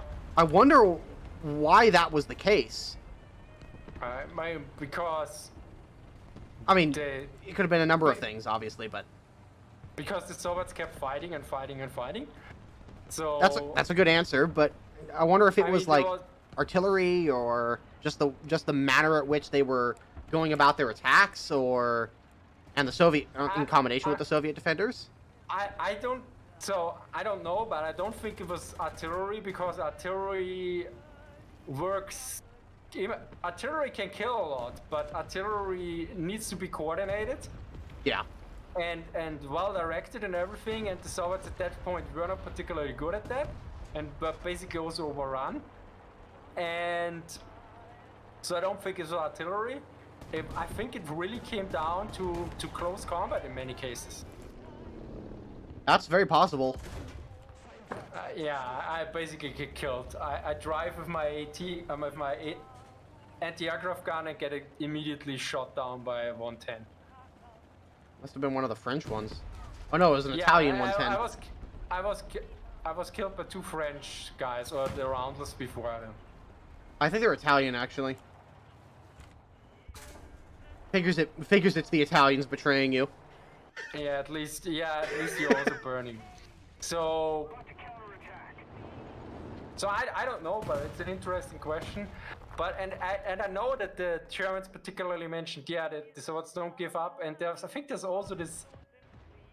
Recently, I mean, this is probably not a regular incident, but there was I think a division commander of, I forgot, I think the 5th Panzer Division or the 4th or 7th, and I think he was wounded and he was transported to the back, and I think they wanted to use a plane, but he insisted, no, just drive me around, and then he was killed when they drove back behind the lines. By an artillery round?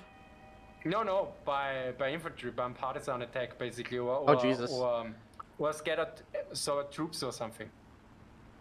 Man, what a way to go!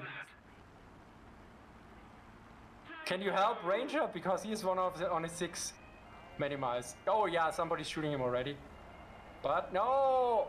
Oh, okay, I didn't know. I didn't realize he had somebody on a 6. Whoops. Yeah, I was too slow.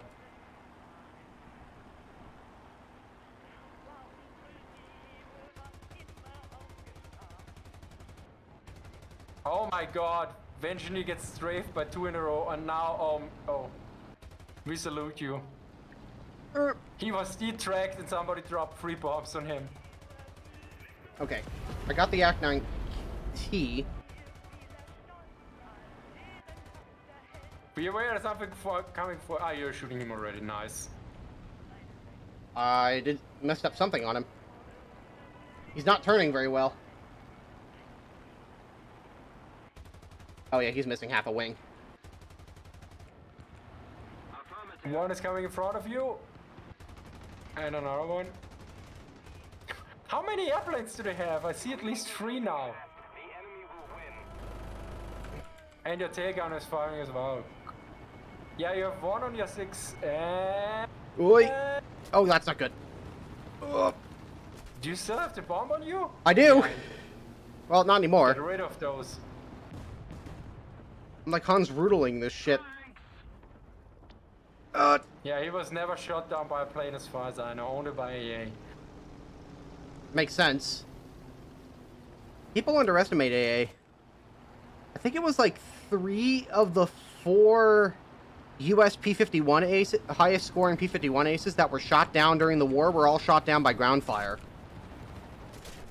I mean, one also had, I think, like the Stuka water cooler engine, so small damage.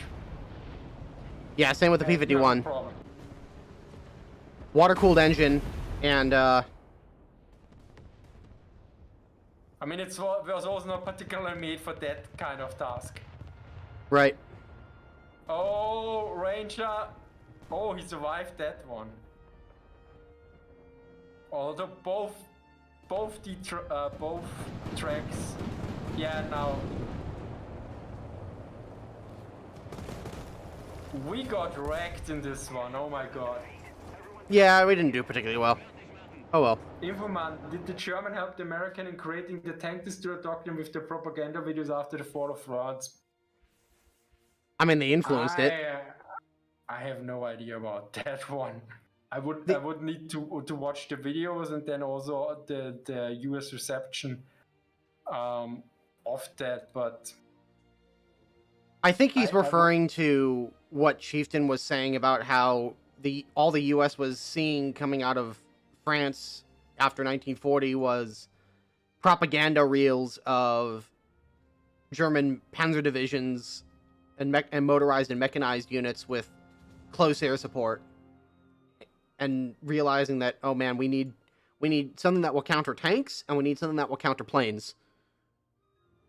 Yeah, also they were in a real shock that France collapsed that fast. I think this is the most important thing. And then you, of course, try to figure out how it happened. I always, whenever I think about something like that, to try and get the point across to people, I ask them, what would your reaction be if Russia somehow steamrolled into France and Paris was on fire and you were seeing footage of Paris being bombed and Russian troops rolling down the Champs-Élysées? people's reaction to that. And that's pretty much what it was in 1940. I think it's very different now because I think France was seen way more important. Oh, sure. And for the general public and something in general, also it was like, I mean, France, from what I understand, Paris was the capital of the old world, I could say. Yeah. London, I think at that time it was France, like the culture and everything. The cultural capital of Europe. And also France held in the First World War. Yes, they did. This is also very important to consider. They held out for 4 years. Of course, with help, but for the most part, they carried a lot of the war on their own.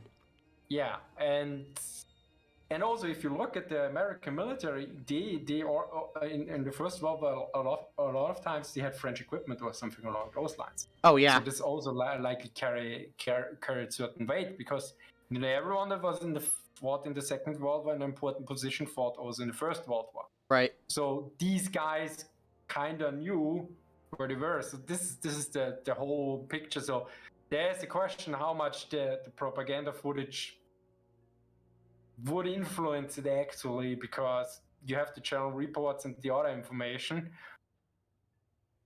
Yeah, it's hard how they look at it. And it's also worth pointing out that going into World War I, the U.S. government had absolutely no plan of how they were going to organize their manufacture, because up until that point, while the U.S. industry had been producing for the war effort, they had been producing under specific contracts, and they were not coordinated any more than they absolutely had to be. Here's another very good point by Andrew to note. People also did not have a real-time use in 1940, so you would get periodic updates, and so you could go from the war was started in the West to France has been defeated without understanding what happened. Right. That's a very good point. Yeah, that is a very good point. Thanks for pointing that out. Vengineer is asking, are we going to play anything else to mix it up? Yeah, we could play the Soviets. Okay. No. What did you have in mind? No, that's fine. We can play Soviets. Let me look at my presets. Maybe you want to have a bit higher. 4.3? It's still extremely low for you, right? That's fine by me. I don't care. Let's take 4.3 because there I have the T34 with the 57, I have the KB1, I have the Yak 90, and I have the P8. Oh my god. I have the nuke. And I unlocked the 5,000 kilogram bomb. And I have the B25 as well. Nice. Yeah, that's a nice setup. Alrighty. I'm going to have to add some stuff in. Absolute. Have you read the account by Leon de Grelle about his experience on the Eastern Front? No, I actually don't read memoirs. Very rarely. I generally prefer reading the primary sources first, and when I have a complete understanding at one point or a very good understanding, I might look into memoirs. But I generally don't like memoirs. Memoirs on their own are problematic.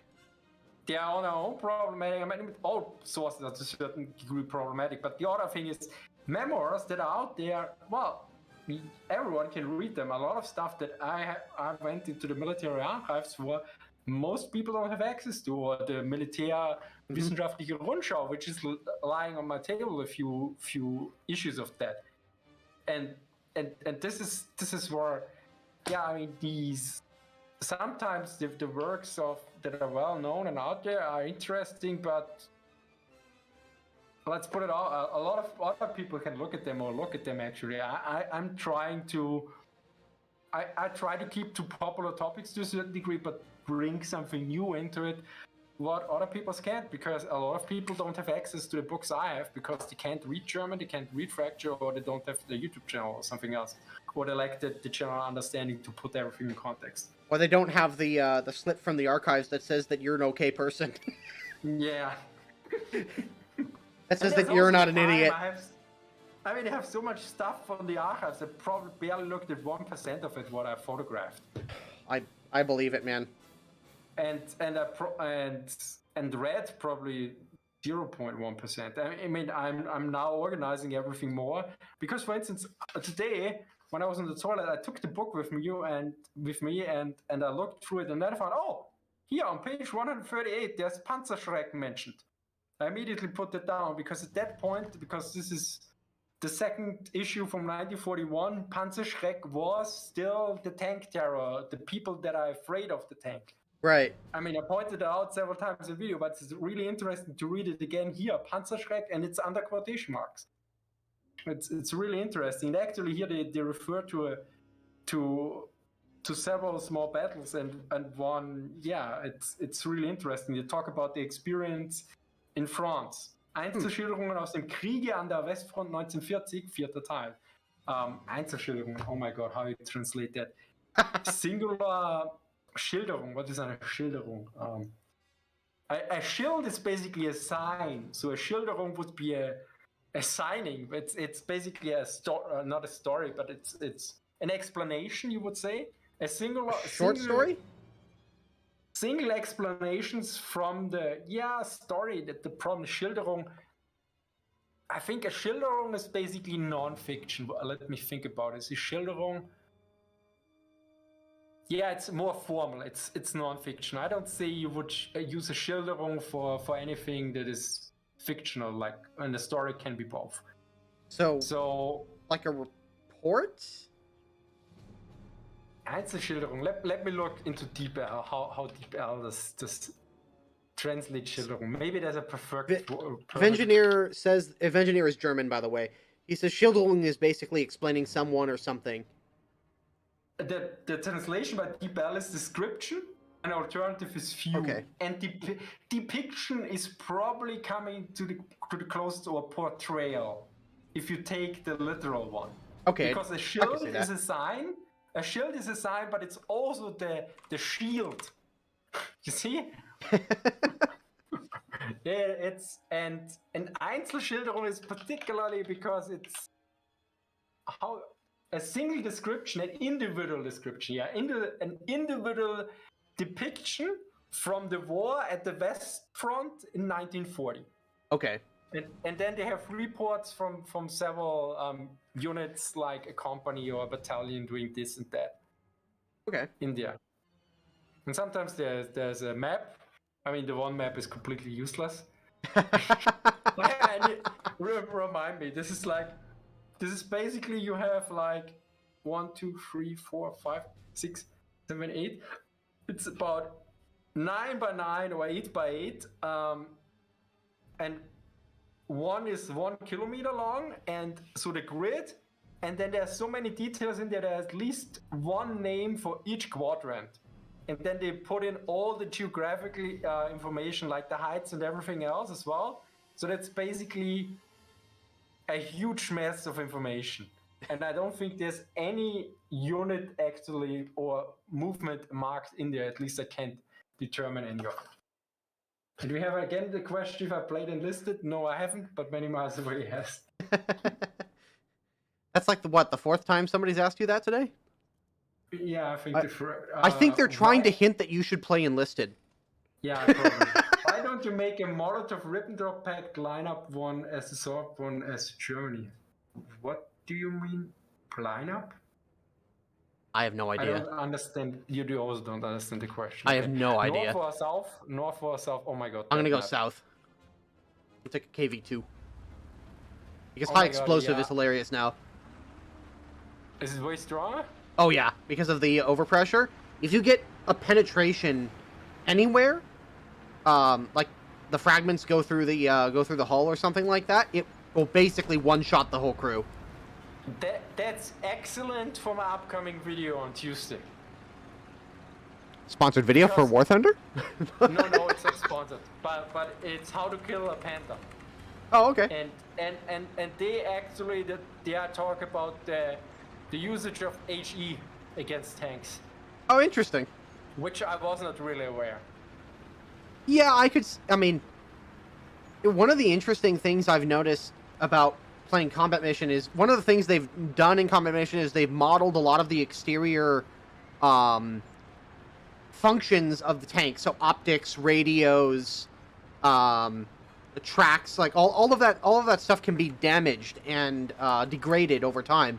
So if you spray down a tank with machine gun fire, yeah, you're not going to knock the tank out, but you may damage the optics or shoot the the antenna off or something like that and degrade the vehicle's performance or ability to defend itself.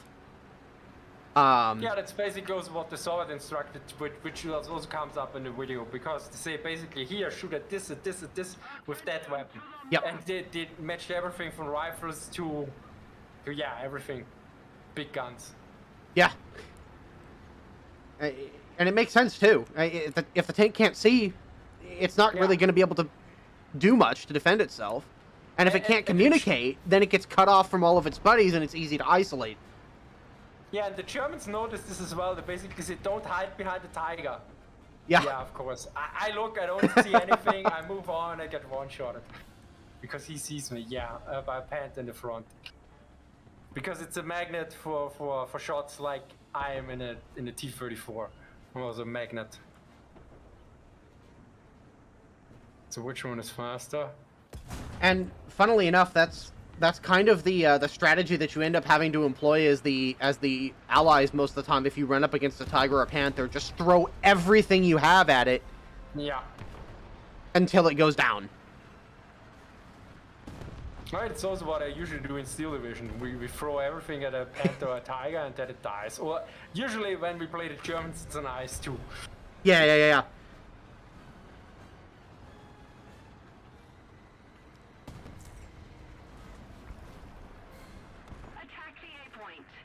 How many viewers are you pulling in right now? Concurrent view at 126.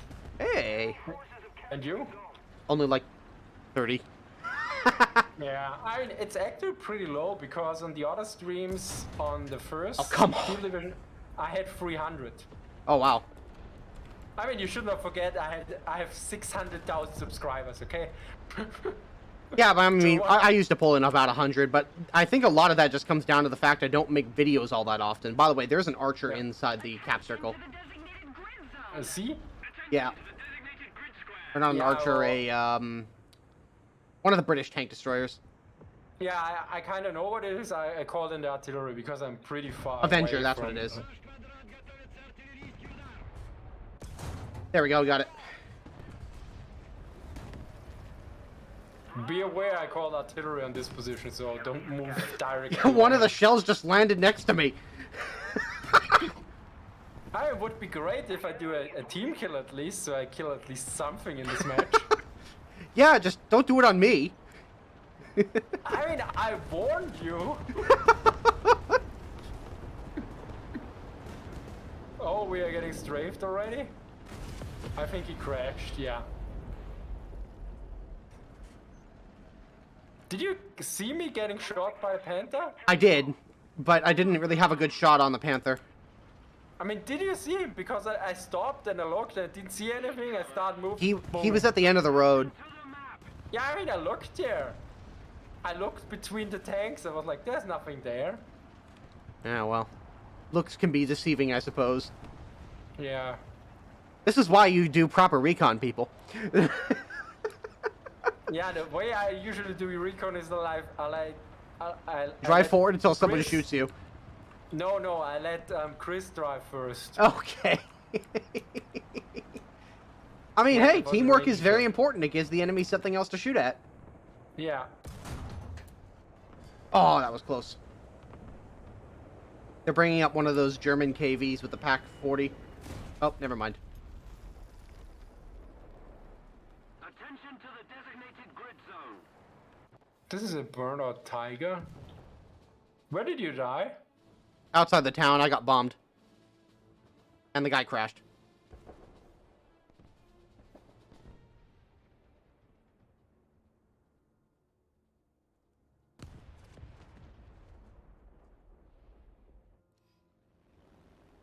Full of engineer now.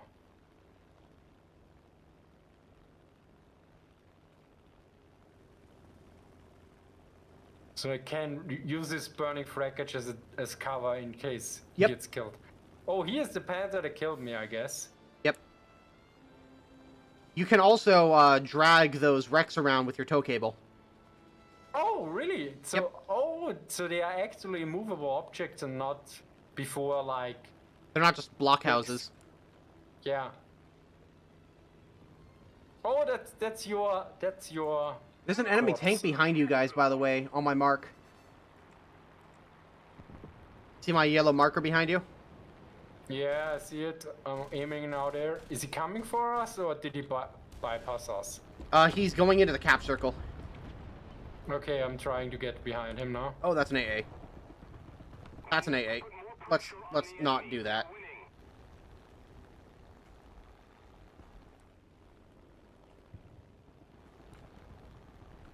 Attention to the map!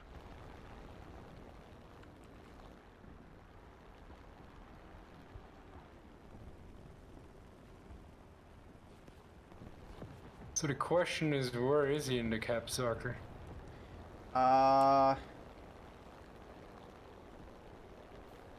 He smoked himself. So he knows now because Oh, he's I right moved here. in the... Right here. We no longer have the advantage. He's around. He's on the left, to your left side around Yeah, the rock. I see him. I see him. I'm gonna drop a couple small bombs on him. Oh yeah. Nice, you killed Ranger him. got him. Thank you. Thank you, Ranger. Burn.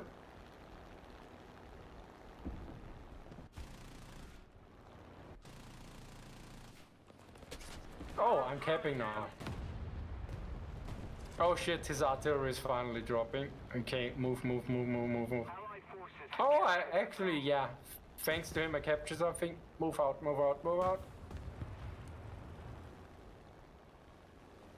Attention to the designated grid zone! Well done! That was perfect teamwork. They're doing really well. Thanks!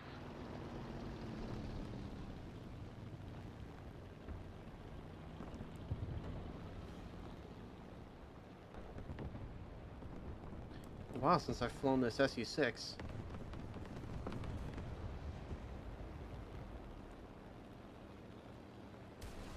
The enemy is winning! We must counterattack! Hey, there we go. I finally killed something with the rockets.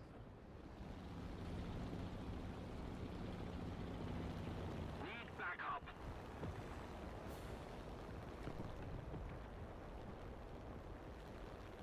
Looks like our guys are about to cap A as well.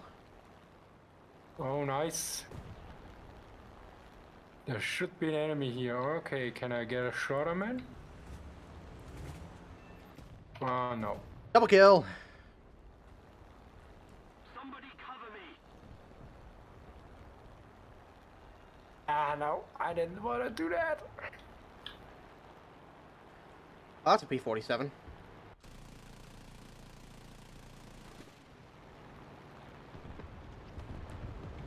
Allied forces have captured a zone. Ooh. Holy shnikes. I agree! Oh, get wrecked, Mr. Typhoon.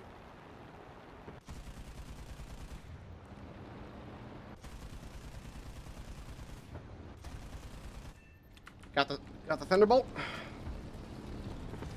Well done. Okay. Oh, and then there's another guy. Looks like a B-18.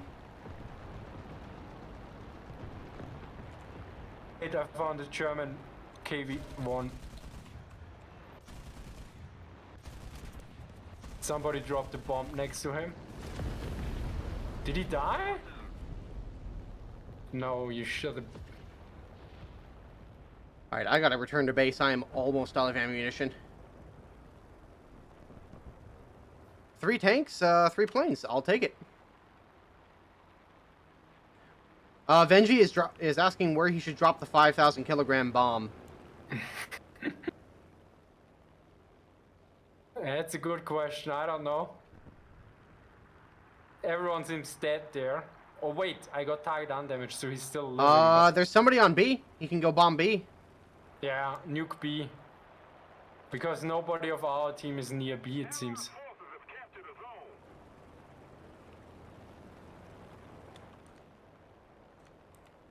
Ah, dude. I'm too old for this. I see, I fire, boom, dead. Before I'm not even sure if I got the shot off. To be fair, unless you were in the 57, I doubt you would have done much to him. Yeah. It's so would have nice to see it bounced or no damage or something. Instead of me just burning.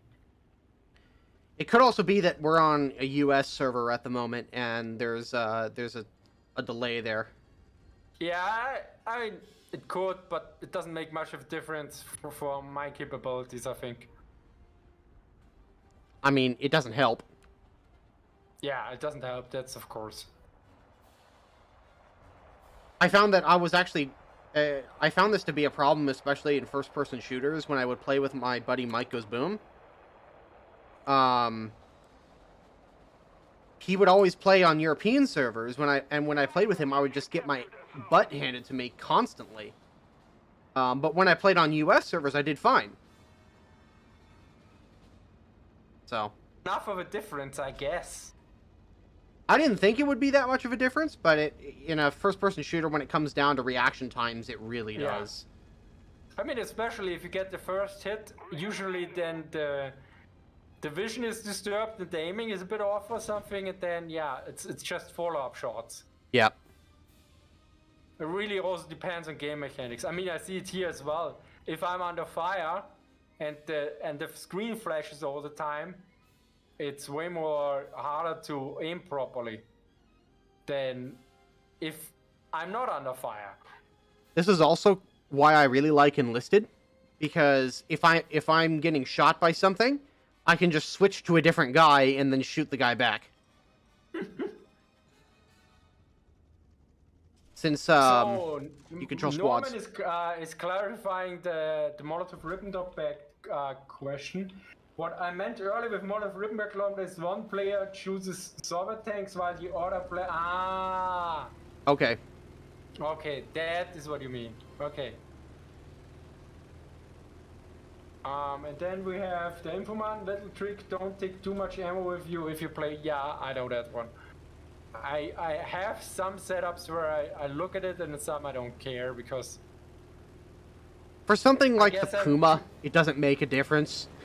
Yeah, and for me sometimes it's like I sometimes want to play to have fun and be a bit casual and not like yeah, there should be a mode like I'm not that hardcore. Well, when it also just depends on the vehicle. Some vehicles, like main battle tanks or medium or heavy tanks, yeah, it makes sense because you want those vehicles to be more survivable. Yeah. But for something like a Puma or a light tank or an armored car, it doesn't matter. Yeah, like, if you get hit, you're probably dead anyways. Oh my god, I got a battle trophy. So we have now a loot box opening. Although it did it automatically, and let's see what I get. And it's order AAA. I never use orders, so get reward. Oh, I got a reward. So let's repair. I just got the marker distinction. Do we want to play? Or do we want to play arcade? Arcade Air. I mean, we could. I haven't played Arcade Air in a very long time. Yeah, I think I'm not sure. I have done it at least once this year, so we could try. Do you have a ready setup? No, I don't. I don't tend to play aircraft in War Thunder any more than I have to. I mean, here I think I have a seal clubbing setup, right? Yeah, that's basically the air clubbing. Air Max 2.3. Oh no, Airby Mix Seal Clubbing. Yeah, no, we take the other one. Which one I had? I had this. No, this. No, that's the other one. I physically can't make any more. I thought you said 4.3. Yeah, I misspoke. You can watch the stream afterwards and find out. I'm not going to worry about it that much. I only play air RB. I don't play ground. Oh no, RB. you did say 4.7 because you said the T34 57 earlier. That was my bad. Yeah. Maybe I said the number wrong, but I said the tank, yeah. And you probably know the RBs. If I don't that's know the them. case, that's a 5.3. Daniel, what's your opinion on US and the tank rock? Yeah, not much.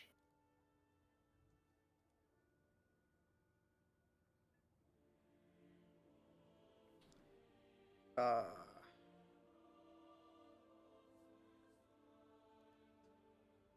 everything? How am I 5. Oh, that's why.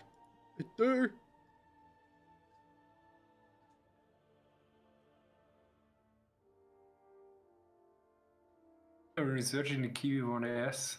Good question. Oh, that's the Yak 10. Okay, I see it now, yeah. No, I'll bring the ISU 152. Might as well. Oh, they added the T28.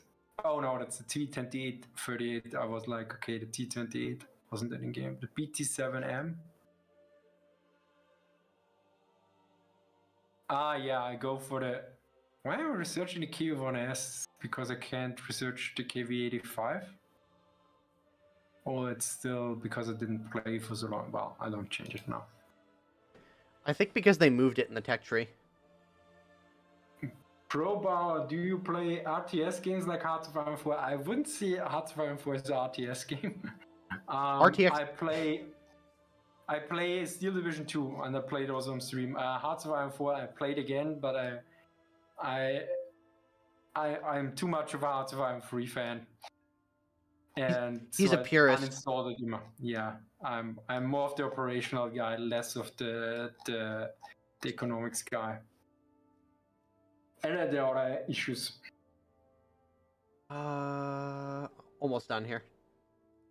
The KV1L11 is painful to see in a 4.7 lineup. Yeah, I don't think I have anything better, right? Do you not have but the KV85? I could use the KV. I could no. Oh Ouch. wait, I have the KV Sys5. Ah, okay. Wait, well, that's better than the L11. Can you? I do unready. Yeah, go for it. I'm still building my lineup anyways.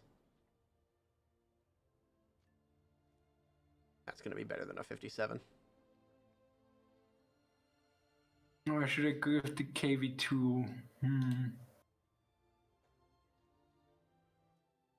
So where do I have this guy? Oh, actually I have it here, yeah. So why I don't know. Yeah, the Sys5 is definitely a better version. 50. Good point, thanks for pointing it out, Thomas.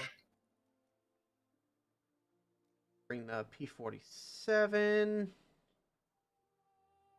And do I have to? Oh, I have it. I have the Su-57. Where? The question is for which crew? I think I have it. I think I never used it. No, I have it for the Yak 9T here. I guess I take it instead of this one, and I pay the crew. Forgot. Crew qualifications, upgrade. Yes. Right. I have so many unspent crew points. Oh my god. Yeah. The Yak 9K got AP rounds. I forgot about that.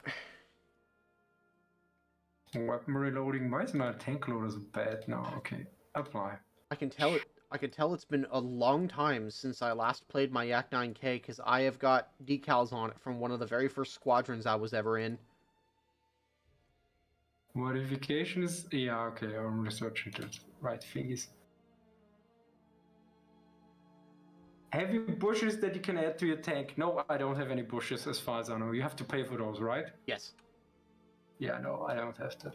I can add. Wait, I can add cherry cans. No, not modifications. That's customization, right? Yeah, customization. Where are the cherry cans? They're under 3D modifications. Yeah, I can add those. It gives an extra explosive feeling.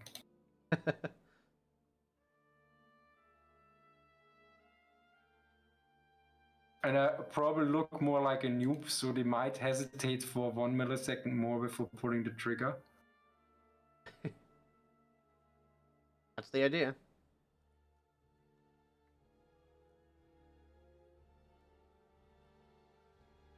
And this might actually confuse them. Honestly, I'm surprised that you haven't. Next time you do a sponsored deal with, or a sponsored video with War Thunder, deal just sounds wrong. They could put your decal into the game, like your logo into the game, and you can, and with your code, anybody who signs up with your code gets the decal. Oh, that's possible? Yeah. Talk to marketing next time you do a sponsored video. And that would be really nice, yeah. Yeah, they're finally rolling it out for most of the CCs, so it should be, and they've been doing it now for a lot of the bigger YouTubers, like Russian Badger and so on, for quite some time. My company logo, basically my YouTube logo, but I can also make a selective one, I guess. Yeah, you could select a decal. You could submit the one that you use for your YouTube channel, or if you have a different decal in mind, you can submit that one too. Ah, I think about that. That's a great idea. It'd be cool. Yeah, definitely. Thomas, so show us what else you have. Maybe even the SU152 might be a good choice, or the KV2. I have the KV2. I'm not sure if I have the SU152. You might. Can't remember. I'm bringing the ISU152, and I've played this thing so little I don't even have fire extinguishers for it.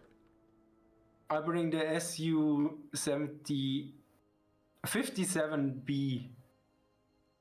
Oh wait, I'm not sure if I played it, but yeah, I think I set up the ammo distribution. I think I brought it before. Hey, Fire Raid, how you doing, man? Oh man, that little thing. Yeah, we are the exact opposite with Engineer. Yeah, I have the very small... Go away.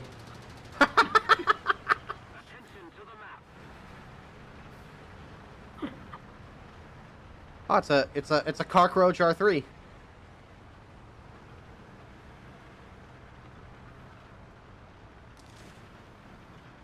Oh, that's a KV85. Yeah, that looks like a weird mix between a KV and the IS. Yeah. So it's a bit like if you walk in a foreign country behind Dutch people, and you always think, oh, they're British, and then no, they're Germans, and then yeah, I guess that's okay. I'm retweeting now because I'm next. I guess I could use this carcass for cover if I'm fast enough. Attached tow cable? No, I don't.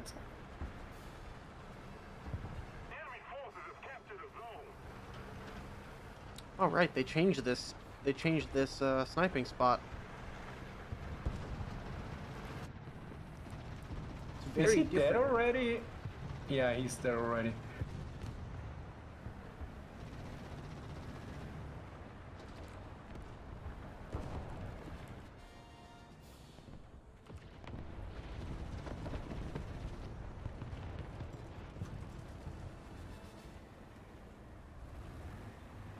Great.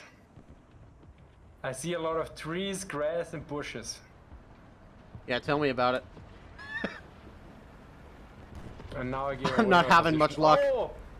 I mean, the good thing is, I didn't die because behind me also a tank died.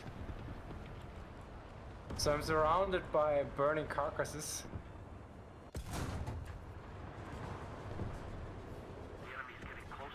Okay, the tree drop. There might be something there. Where is he?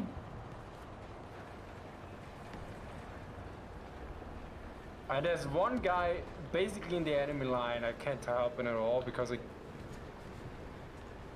that's Ranger. And Reggie's next to you, I think. Yeah, I'm pulling him back from a cliff because he didn't have an engine. That guy is also dead, or is there something else burning behind him? Yep, he was dead. Did somebody drop a 5,000 kilogram bomb? Ranger's bringing one.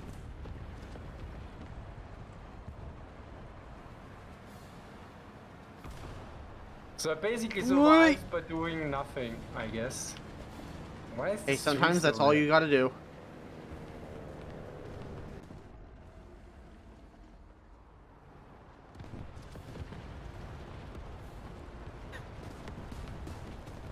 No, Engineer, it's not, the decal isn't necessarily a content creator thing only. It's also done for YouTubers that are really large and can bring, or in sponsored videos, that can bring, a lot of attention to the game. And I think, Military History Visualized does fall into that category. I'm pretty sure if Chris asked as well, he could get the same thing done. Yeah.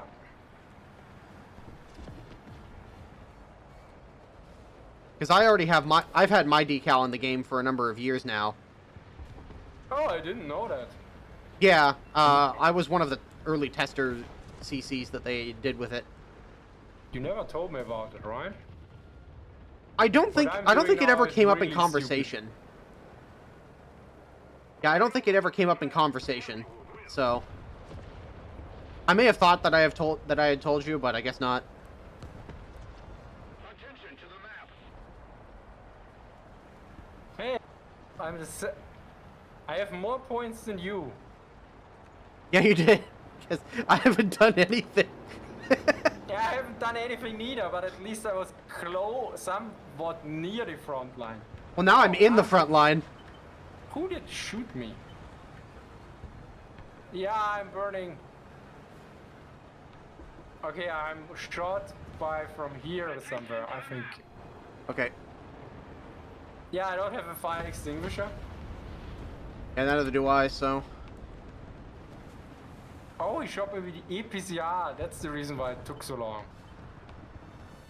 So he's probably a noob as well, because I don't think I'm particularly well armored. Yeah, he's either a noob or he intentionally tortured me. or he's out of ammunition. Oh, that could also be the case, yeah, a good point. Well, he's dead now. Nice, thanks for avenging me. He got hit by a shell that was bigger than his fucking engine block. And I think there's a Chaffee trying to shoot me in the butt. Come here, Mr. Chaffee. Those words a bit down because this video is actually monetized, I think. Oh. Not that I get problems. I was unaware. Oi! Yeah, I also usually don't think about it, but now... Since the frequency was that high... Bye, Sherman.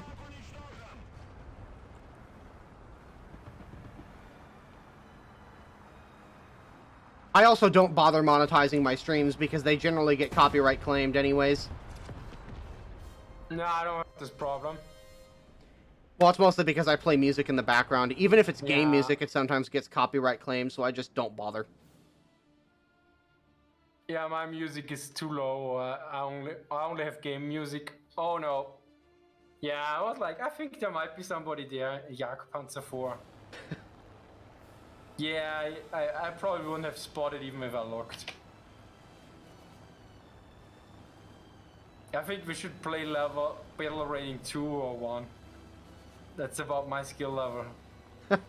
Okay. I'm down with that. Yeah, we do arcade level 2 or something where we have, and we play with the Russians, we bring out the lag free. If it's still that way, these are skill clubbing murder planes. Have you tried an aircraft laid magnetic mines against ground vehicles? Pressure on the enemy. They're winning. Have you tried? You mean heard? Do you understand that? Have you tried an aircraft laid magnetic mine against ground vehicles? Yeah, he's referring to a couple of the A couple aircraft, especially at the lower tiers, naval aircraft can carry naval mines. And he's asking if you've used them as bombs. No, because I didn't know they're in there. Somebody mentioned the I-2K is also pretty strong first things. Even aircraft-grade mechanical mines can become bombs. Oh, I'm following you right now. Oh! Yeah. I guess I jinxed it. What did Thanks. you do? You disintegrated. What did kill you? A D-13. Yeah. I'm all dead. I'm out of vehicles. Yeah, me as well. Oh my god, Ranger is taking off with a P8. God, that thing looks like it's about ready to stall. Sorry. Oh. Enemy forces have captured a zone.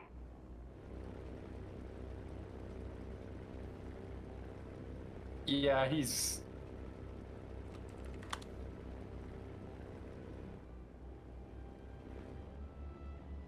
major destruction. Yes, Wraith Lord, I did hit a tree, and this time it wasn't actually my fault. You hit the tree when you're already a fiery furball or a Yeah. fireball. Why is it... The enemy is winning. We've got to counterattack. I don't know if it's displaying this for you. But if you look at his stat card, does it say bomb CCIP/CCRP? Yes. On your screen as well? Yeah. Why does the PE8 have CCIP and CCRP? What is that?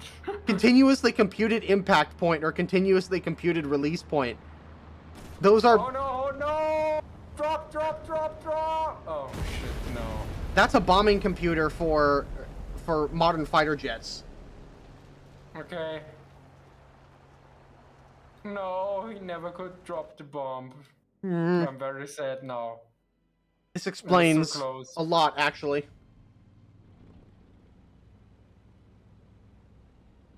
I was not aware that the Russians had CCIP in 1940, 1943 when that thing was designed.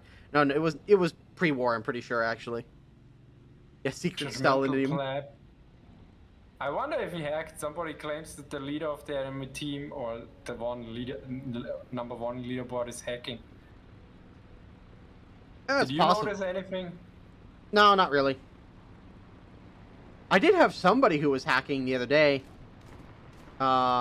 Shoot me across the map, and shoot several people through buildings they couldn't have seen through. Okay, you can shoot through buildings? Some buildings, yes, you can shoot through. Ah, okay, because Like, I tried that's like several huts. times and never mentioned it. It's like huts. Like solid European style buildings, generally not. Oh, wow, that was nice. Oh, that was wonderful. What timestamp do we have? That might be the screenshot for that stream. That was amazing. That was really cool. So let's do some everyone in the squad go for a C clubbing. So I really look what I have on stream. So I have the i16 Type 18, the lag 323, the SP2M103, the lag 38, the MiG 315, the SP2M100, and the BB1. And you select arcade air battle, please, as game mode. Okay. So 2.0 battle rating is what you're saying? 2.3. 2.3. But for wait, actually switch the mode to air arcade because the battle rating changed there, so maybe it's a different one. I did. But it's still, for me, I still read ground realistic. That's because in the bottom right-hand corner you have your tech tree set to ground realistic. if you set it to auto, it will switch your battle ratings to whatever mode you're playing. Where is it set? Sorry. Open your tech tree, and then the very bottom right hand corner, it'll say yeah, auto. It is auto. Okay, then you're already set. You're good to go. It's just that people are setting up their lineups. But it's here. It's yeah. Okay. Okay. No. Okay. It's 2.7 actually. It seems. Yeah, somebody's got a 2.7 in. No, take the MIG out. The MIG is apparently 2. It got a higher rating, so let's take something else. I think I take you. I take another SB2M or... No, I take another i16. The premium P40 is 2.3. I'll take that. Qualifications.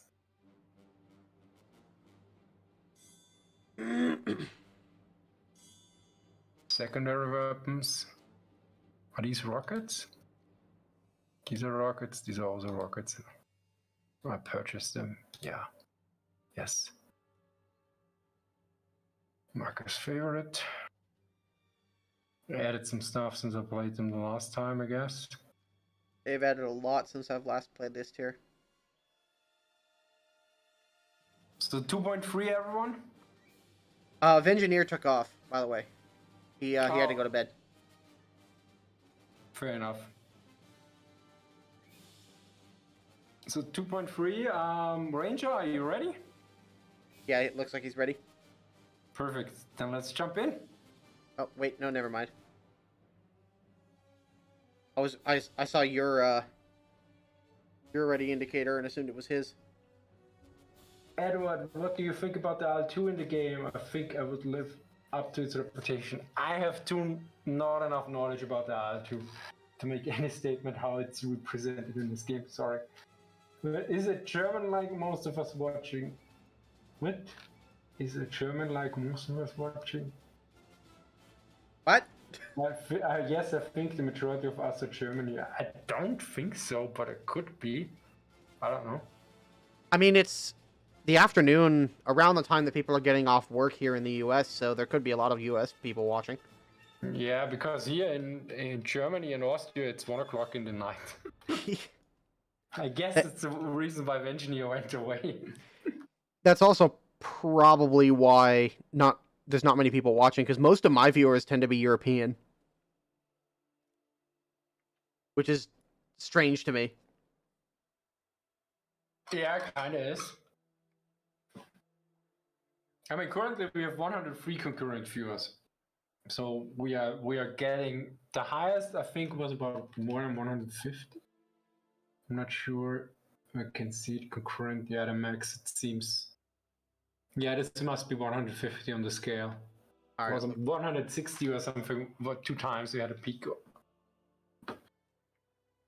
The Infoman, why did the German South-Africa get more heavy in time, but the US tank destroyers were much lighter than mobile? The same for Germany had 4 early tank counters.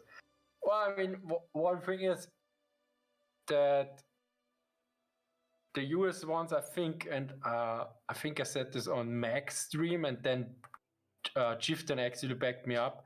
So a turreted tank destroyer is more expensive than a non-turreted, a casemate, yeah, a non-turreted or a casemate one. And it's also easier to produce a casemate one. So one question was definitely a money one. And then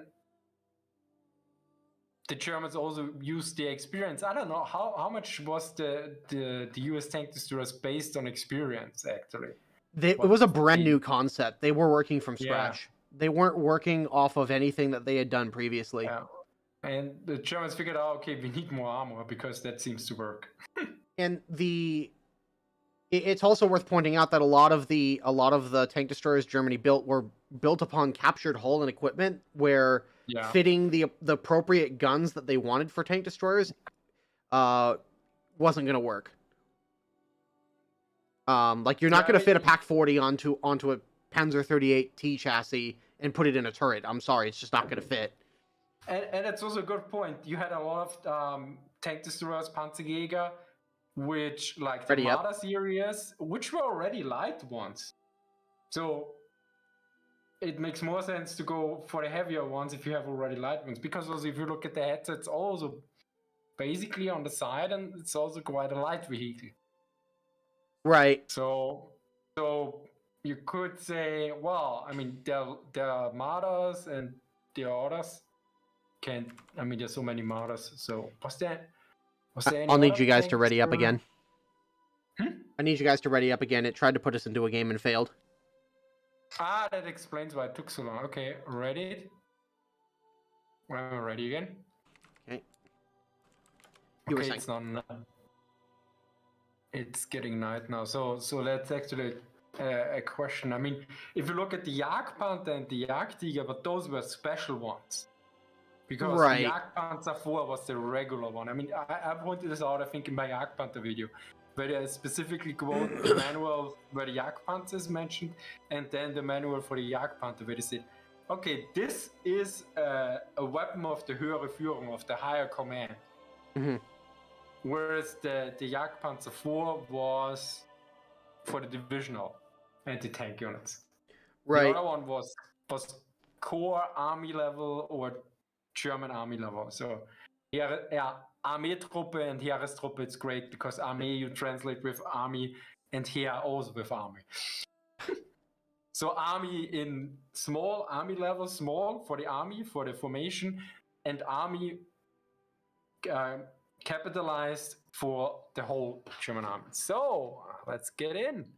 Stealth ammo. Oh my god, I'm not sure if I can still find this, but now we have markers. It has been so long since I've done this. Yeah, just cover me. No guarantees, but I'll try. Climbing up and then.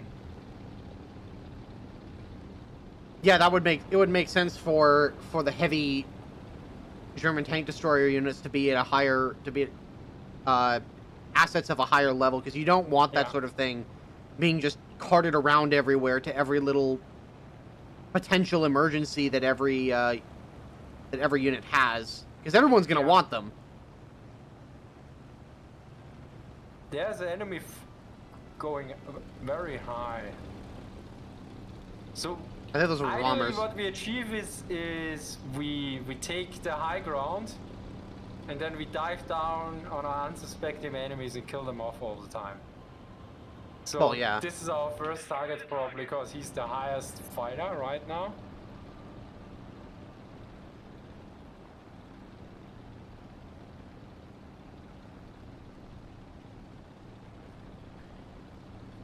Yeah, P-36.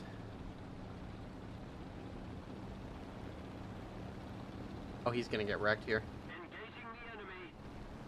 No, he survived. Go on, get him. Got him. Yes, very well done. So, and now see if I can get this SBD.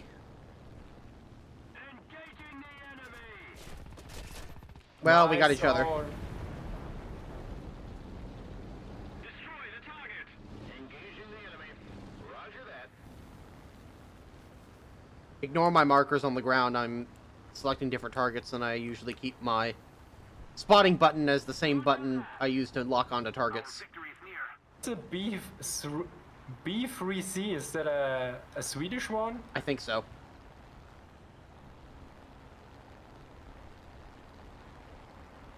The 109? Well, yeah, he got him. Excellent. Thank you. So much for seal clubbing, I haven't fired a single shot so far. Roger that. Attacking. I don't have any flight control surfaces anymore. You survived? Yeah. Well, for now. I'm somehow still alive. Oh my god, how the frick am I still kicking? Okay, now I'm dead. I was being shot up by like 5 or 6 enemy planes. I have no idea how that worked. Alright, trying to take out this tandem mine. Let's see what we can do. He never saw what was coming for him. Reload.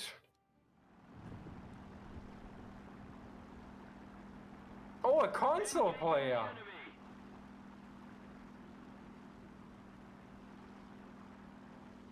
Oh no, I need to relate the cannons before I do that. Oh, Ranger is going for him. Nice! And he also killed the Yak. Nice. Thank you very much. Attacking. What are you attacking? So where I am? Okay, here's the spawn.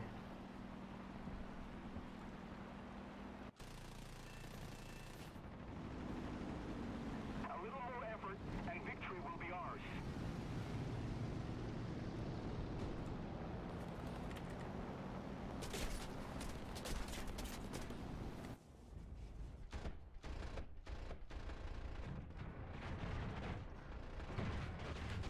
Oh, that's not going well.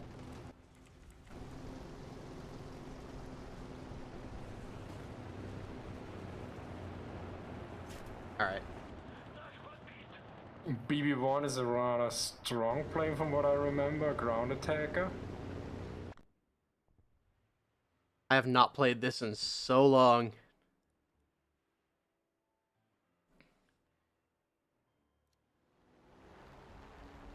Need cover. Yeah, that was a bad, extremely bad move from my side. Yeah, you look like Changing you're in trouble. target several times. Excellent. Okay, let's get low enough that he can't use his...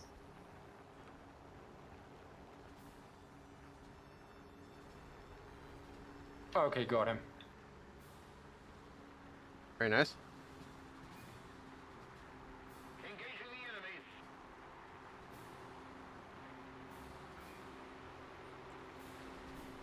That thing, that is an AI. I was like, where is the bomber?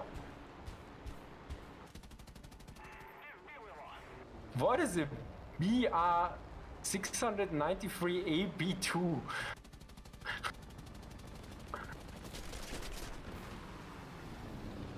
I do not know. It has two engines. I want to. Oh, and I almost rammed him. Oh, watch it. You got an F2A Buffalo on your 6. Oh shit. Brake left and come back towards me. Affirmative, braking left. Yep, just keep going that direction.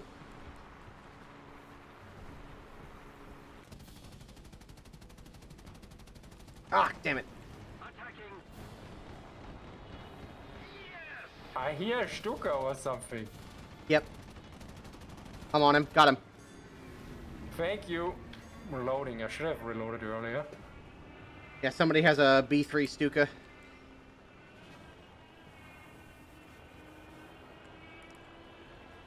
This P40 is kind of a monster at this tier. Yeah. I think it can take a lot of punishment, and also it has 6 machine guns or 4? Yeah, 6. Yeah, 650 cals. It's pretty deadly at most levels.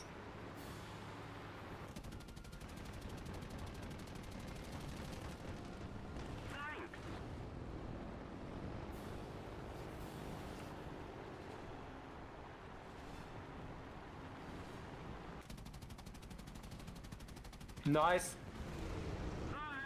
Ranger on your 6. Oh! Two of those guys collided. I almost collided. Are the others collided actually? I'm gonna reload my machine guns. I forget you can do these things because I'm not used to having that Yeah, capability.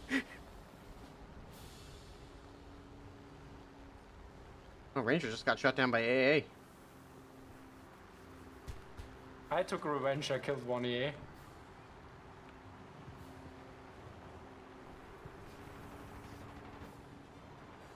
Yeah, just strafe ground targets and we win.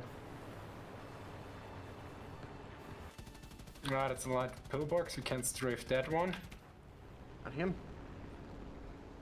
Let's keep the pressure on. Victory is close. Got the final blow. Ah, suck it. 9th team, not particularly high. Oh, I got 8 of them? Jesus. It seems our audience doesn't approve of AB. Well, at least we are getting less viewers now. It is also yeah, very late. I forgot to. Let's do one more and then call it a night, I guess. Yeah, that sounds good to me. I didn't look at the result. Can I see that? No, we don't see where everyone plays. I think you had 3 or 4. 3 or 4 but kills? I was only 9th place. What place were you? I was like 2nd or 3rd. Okay, yeah. I mean, for ages I didn't do anything because I was playing too conservative. I should have. Yeah, it's always with RB. Either you give full in and it's one like head on kill, or sometimes if you have the sweet spot, you kill like 10. Yeah. So I was not aggressive enough, because then once I got in, I did okay-ish. I would say I killed 2 or 3, yeah, and I didn't lose any planes, so. So, ready up everyone, and let's go. Alrighty. The good old AR arcades days. That's how I started War Thunder. That's how we kind of all started War Thunder. Probably. Yeah, I mean, some people came in when there was ground forces already in there. For me, I played, I don't know, a few years before ground forces was ever introduced. Yeah, oh, same. This one, okay. I joined the game in September of 2012. I think I was 1.21 or 1.23, I think was the version. Yeah, you may have joined before I did. The earliest patch I remember was 1.25. Yeah, I think I was slightly before that. I mean, back then you had like 20 tiers and you unlocked everything once you reached the tier. Yep. That was so amazing. Like, you get 9 airplanes at once, or they added new airplanes and you suddenly got 20 new ones which you unlocked previously. Yeah, it was great. Yeah. I think I got up to level 16 or 17 before they changed it. I wasn't very good at the game, and I didn't play it all the time. Believe it or not, I actually liked World of Warplanes more than War Thunder back then. Really? And how did it came up that high level then? Because I started playing a shit ton of War Thunder with one of my buddies. Funnily enough, he's got his own channel now that just does Australian jokes. Because he's an Aussie. Oh. You know, it might help for me to actually arm my guns. Amazing. It looked amazing, that fireball. I mean, the animations, they improved everything so much. Oh, yeah. This game is night and day from when it started. Like, if you showed me War Thunder today, like what War Thunder looks like today compared to back then, I would have been so jealous.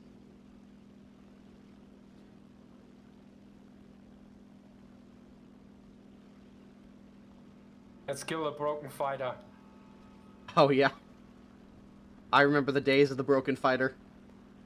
Yeah, when it outturned the 109 and everything. I remember outturning Spitfires with it. It was pretty ridiculous. Another one. There's an enemy there. There's another fighter behind us. Can I kill him before? Yes, I did. Oh, it's... What is that? That's oh, it's a PPM Mariner.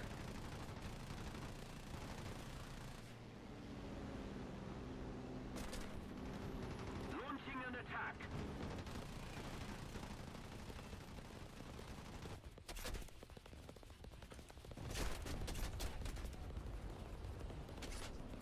Speed. Attacking.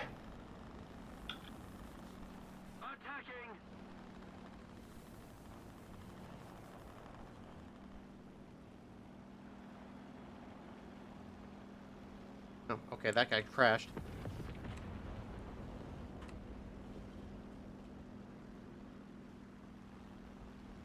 Shoot him down, shoot him down.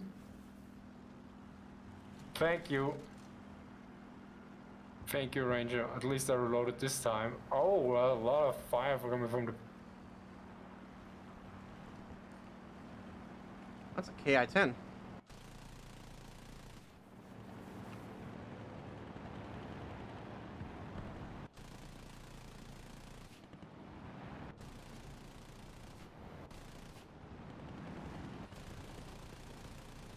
Okay, finally. I was like, I don't hit anything. I'm knocking out. Can't kill the patrol boats with my gun? Well, I guess I will find out. Oi! Just If took I out my actually prop hit- with his wing!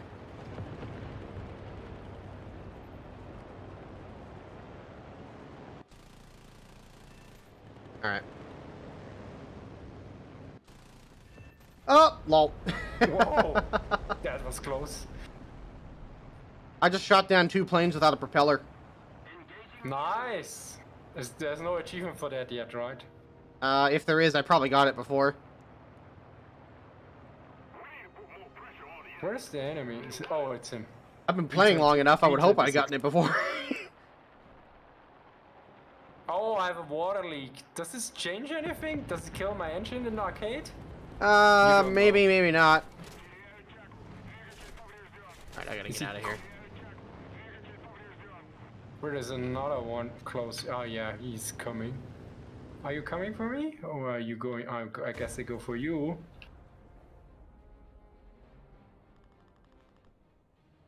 Well, I think I wenched you.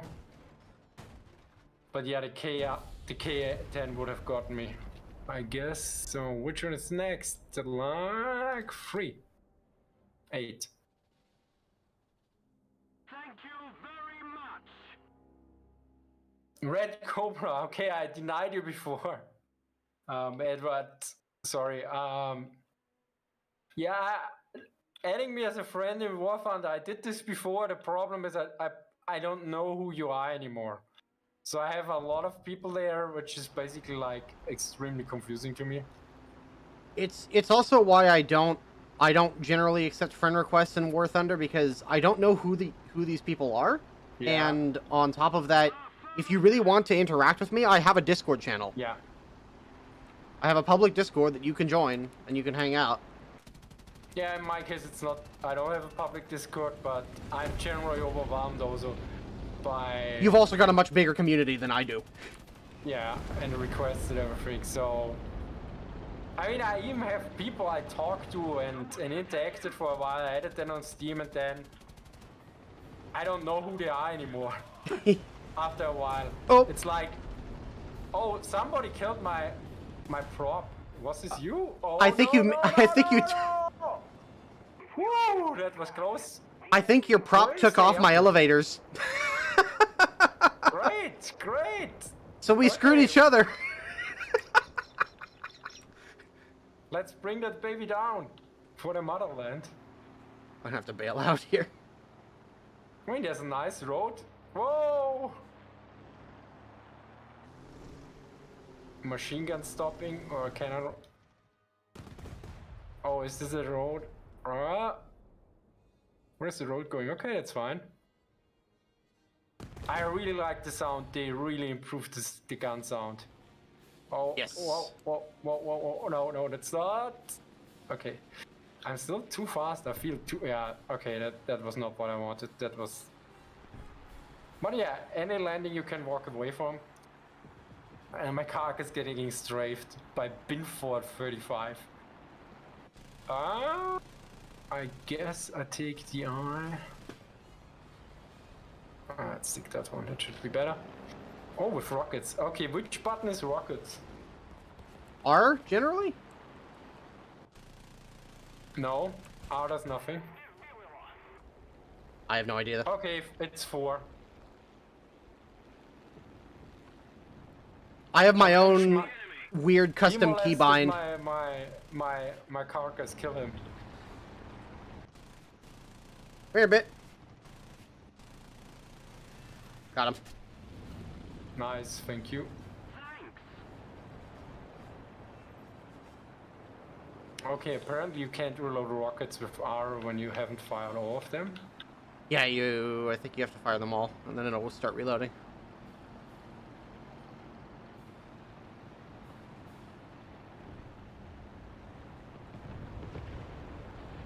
If we don't do something fast, the enemy will win. Ah!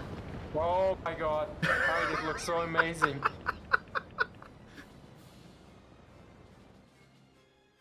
Hello, Ranger. Da-da-da-da. Oh, I think that's game. This time, the enemy has Rogue Wave, what is that? Rogue Wave? Rogue Wave. What is that? Well, in real life, a rogue wave is a giant wave that comes out of nowhere and kills you. Okay, but When you're what is sailing. the game? Destroyed the most AI ship units, okay. Yeah, perfect. Ranger was first. Kriegsvogel, who I don't know, is second. Kriegvogel, yeah. You were third and I was fourth. Fair enough. I mean, let's say we carried it. Especially the enemy has the best, the 6 kills.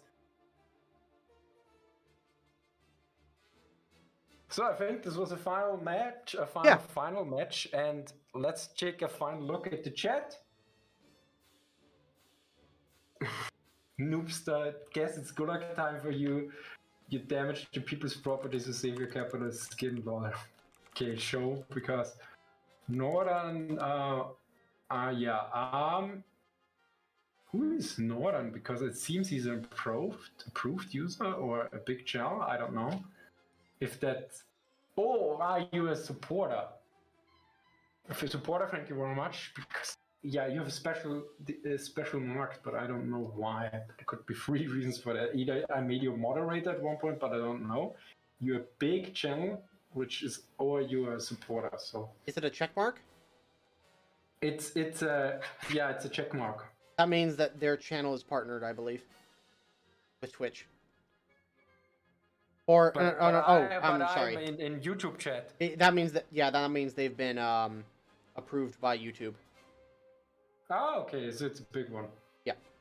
At least 100K. Who knows, you might replace the engine mid-air.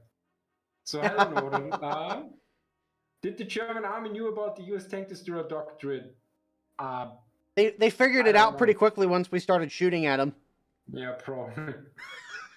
Sigurd, have you dug a hole yet with the self-entrenching tanks? Oh, yeah. Several tanks got bulldozers, and you can actually use them now to dig your own fighting positions. Oh my god, that's amazing. I didn't know you had terrain manipulation in this game already. They only recently added it in the last few patches, so... I need to check it out at one point. Yeah, it's pretty cool. Ranger notes, thanks for inviting me. That was really fun. I'm not gonna lie, I missed those corners of Warfare that I don't usually touch. Good night. Good night. Thanks for joining us. Northern notes, now it's verified on YouTube, which means absolutely nothing. Okay. So hi, Northern. Northern. Oh, Northern. Yeah, I know Northern.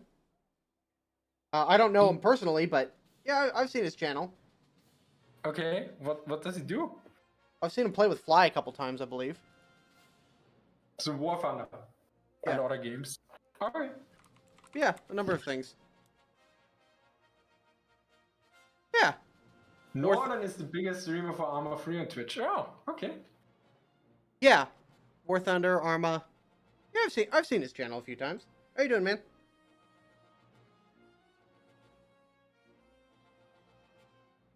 Oh, I guess. Well, so thank you everyone for joining, and also thank you to Many Miles Away for joining. Appreciate you having me. You're welcome, and thanks for having me. Yeah, for all 20 people. I think everybody on my stream is left now because it's just so late. Okay, then everyone, thank you for watching and see you next time. Bye. Bye.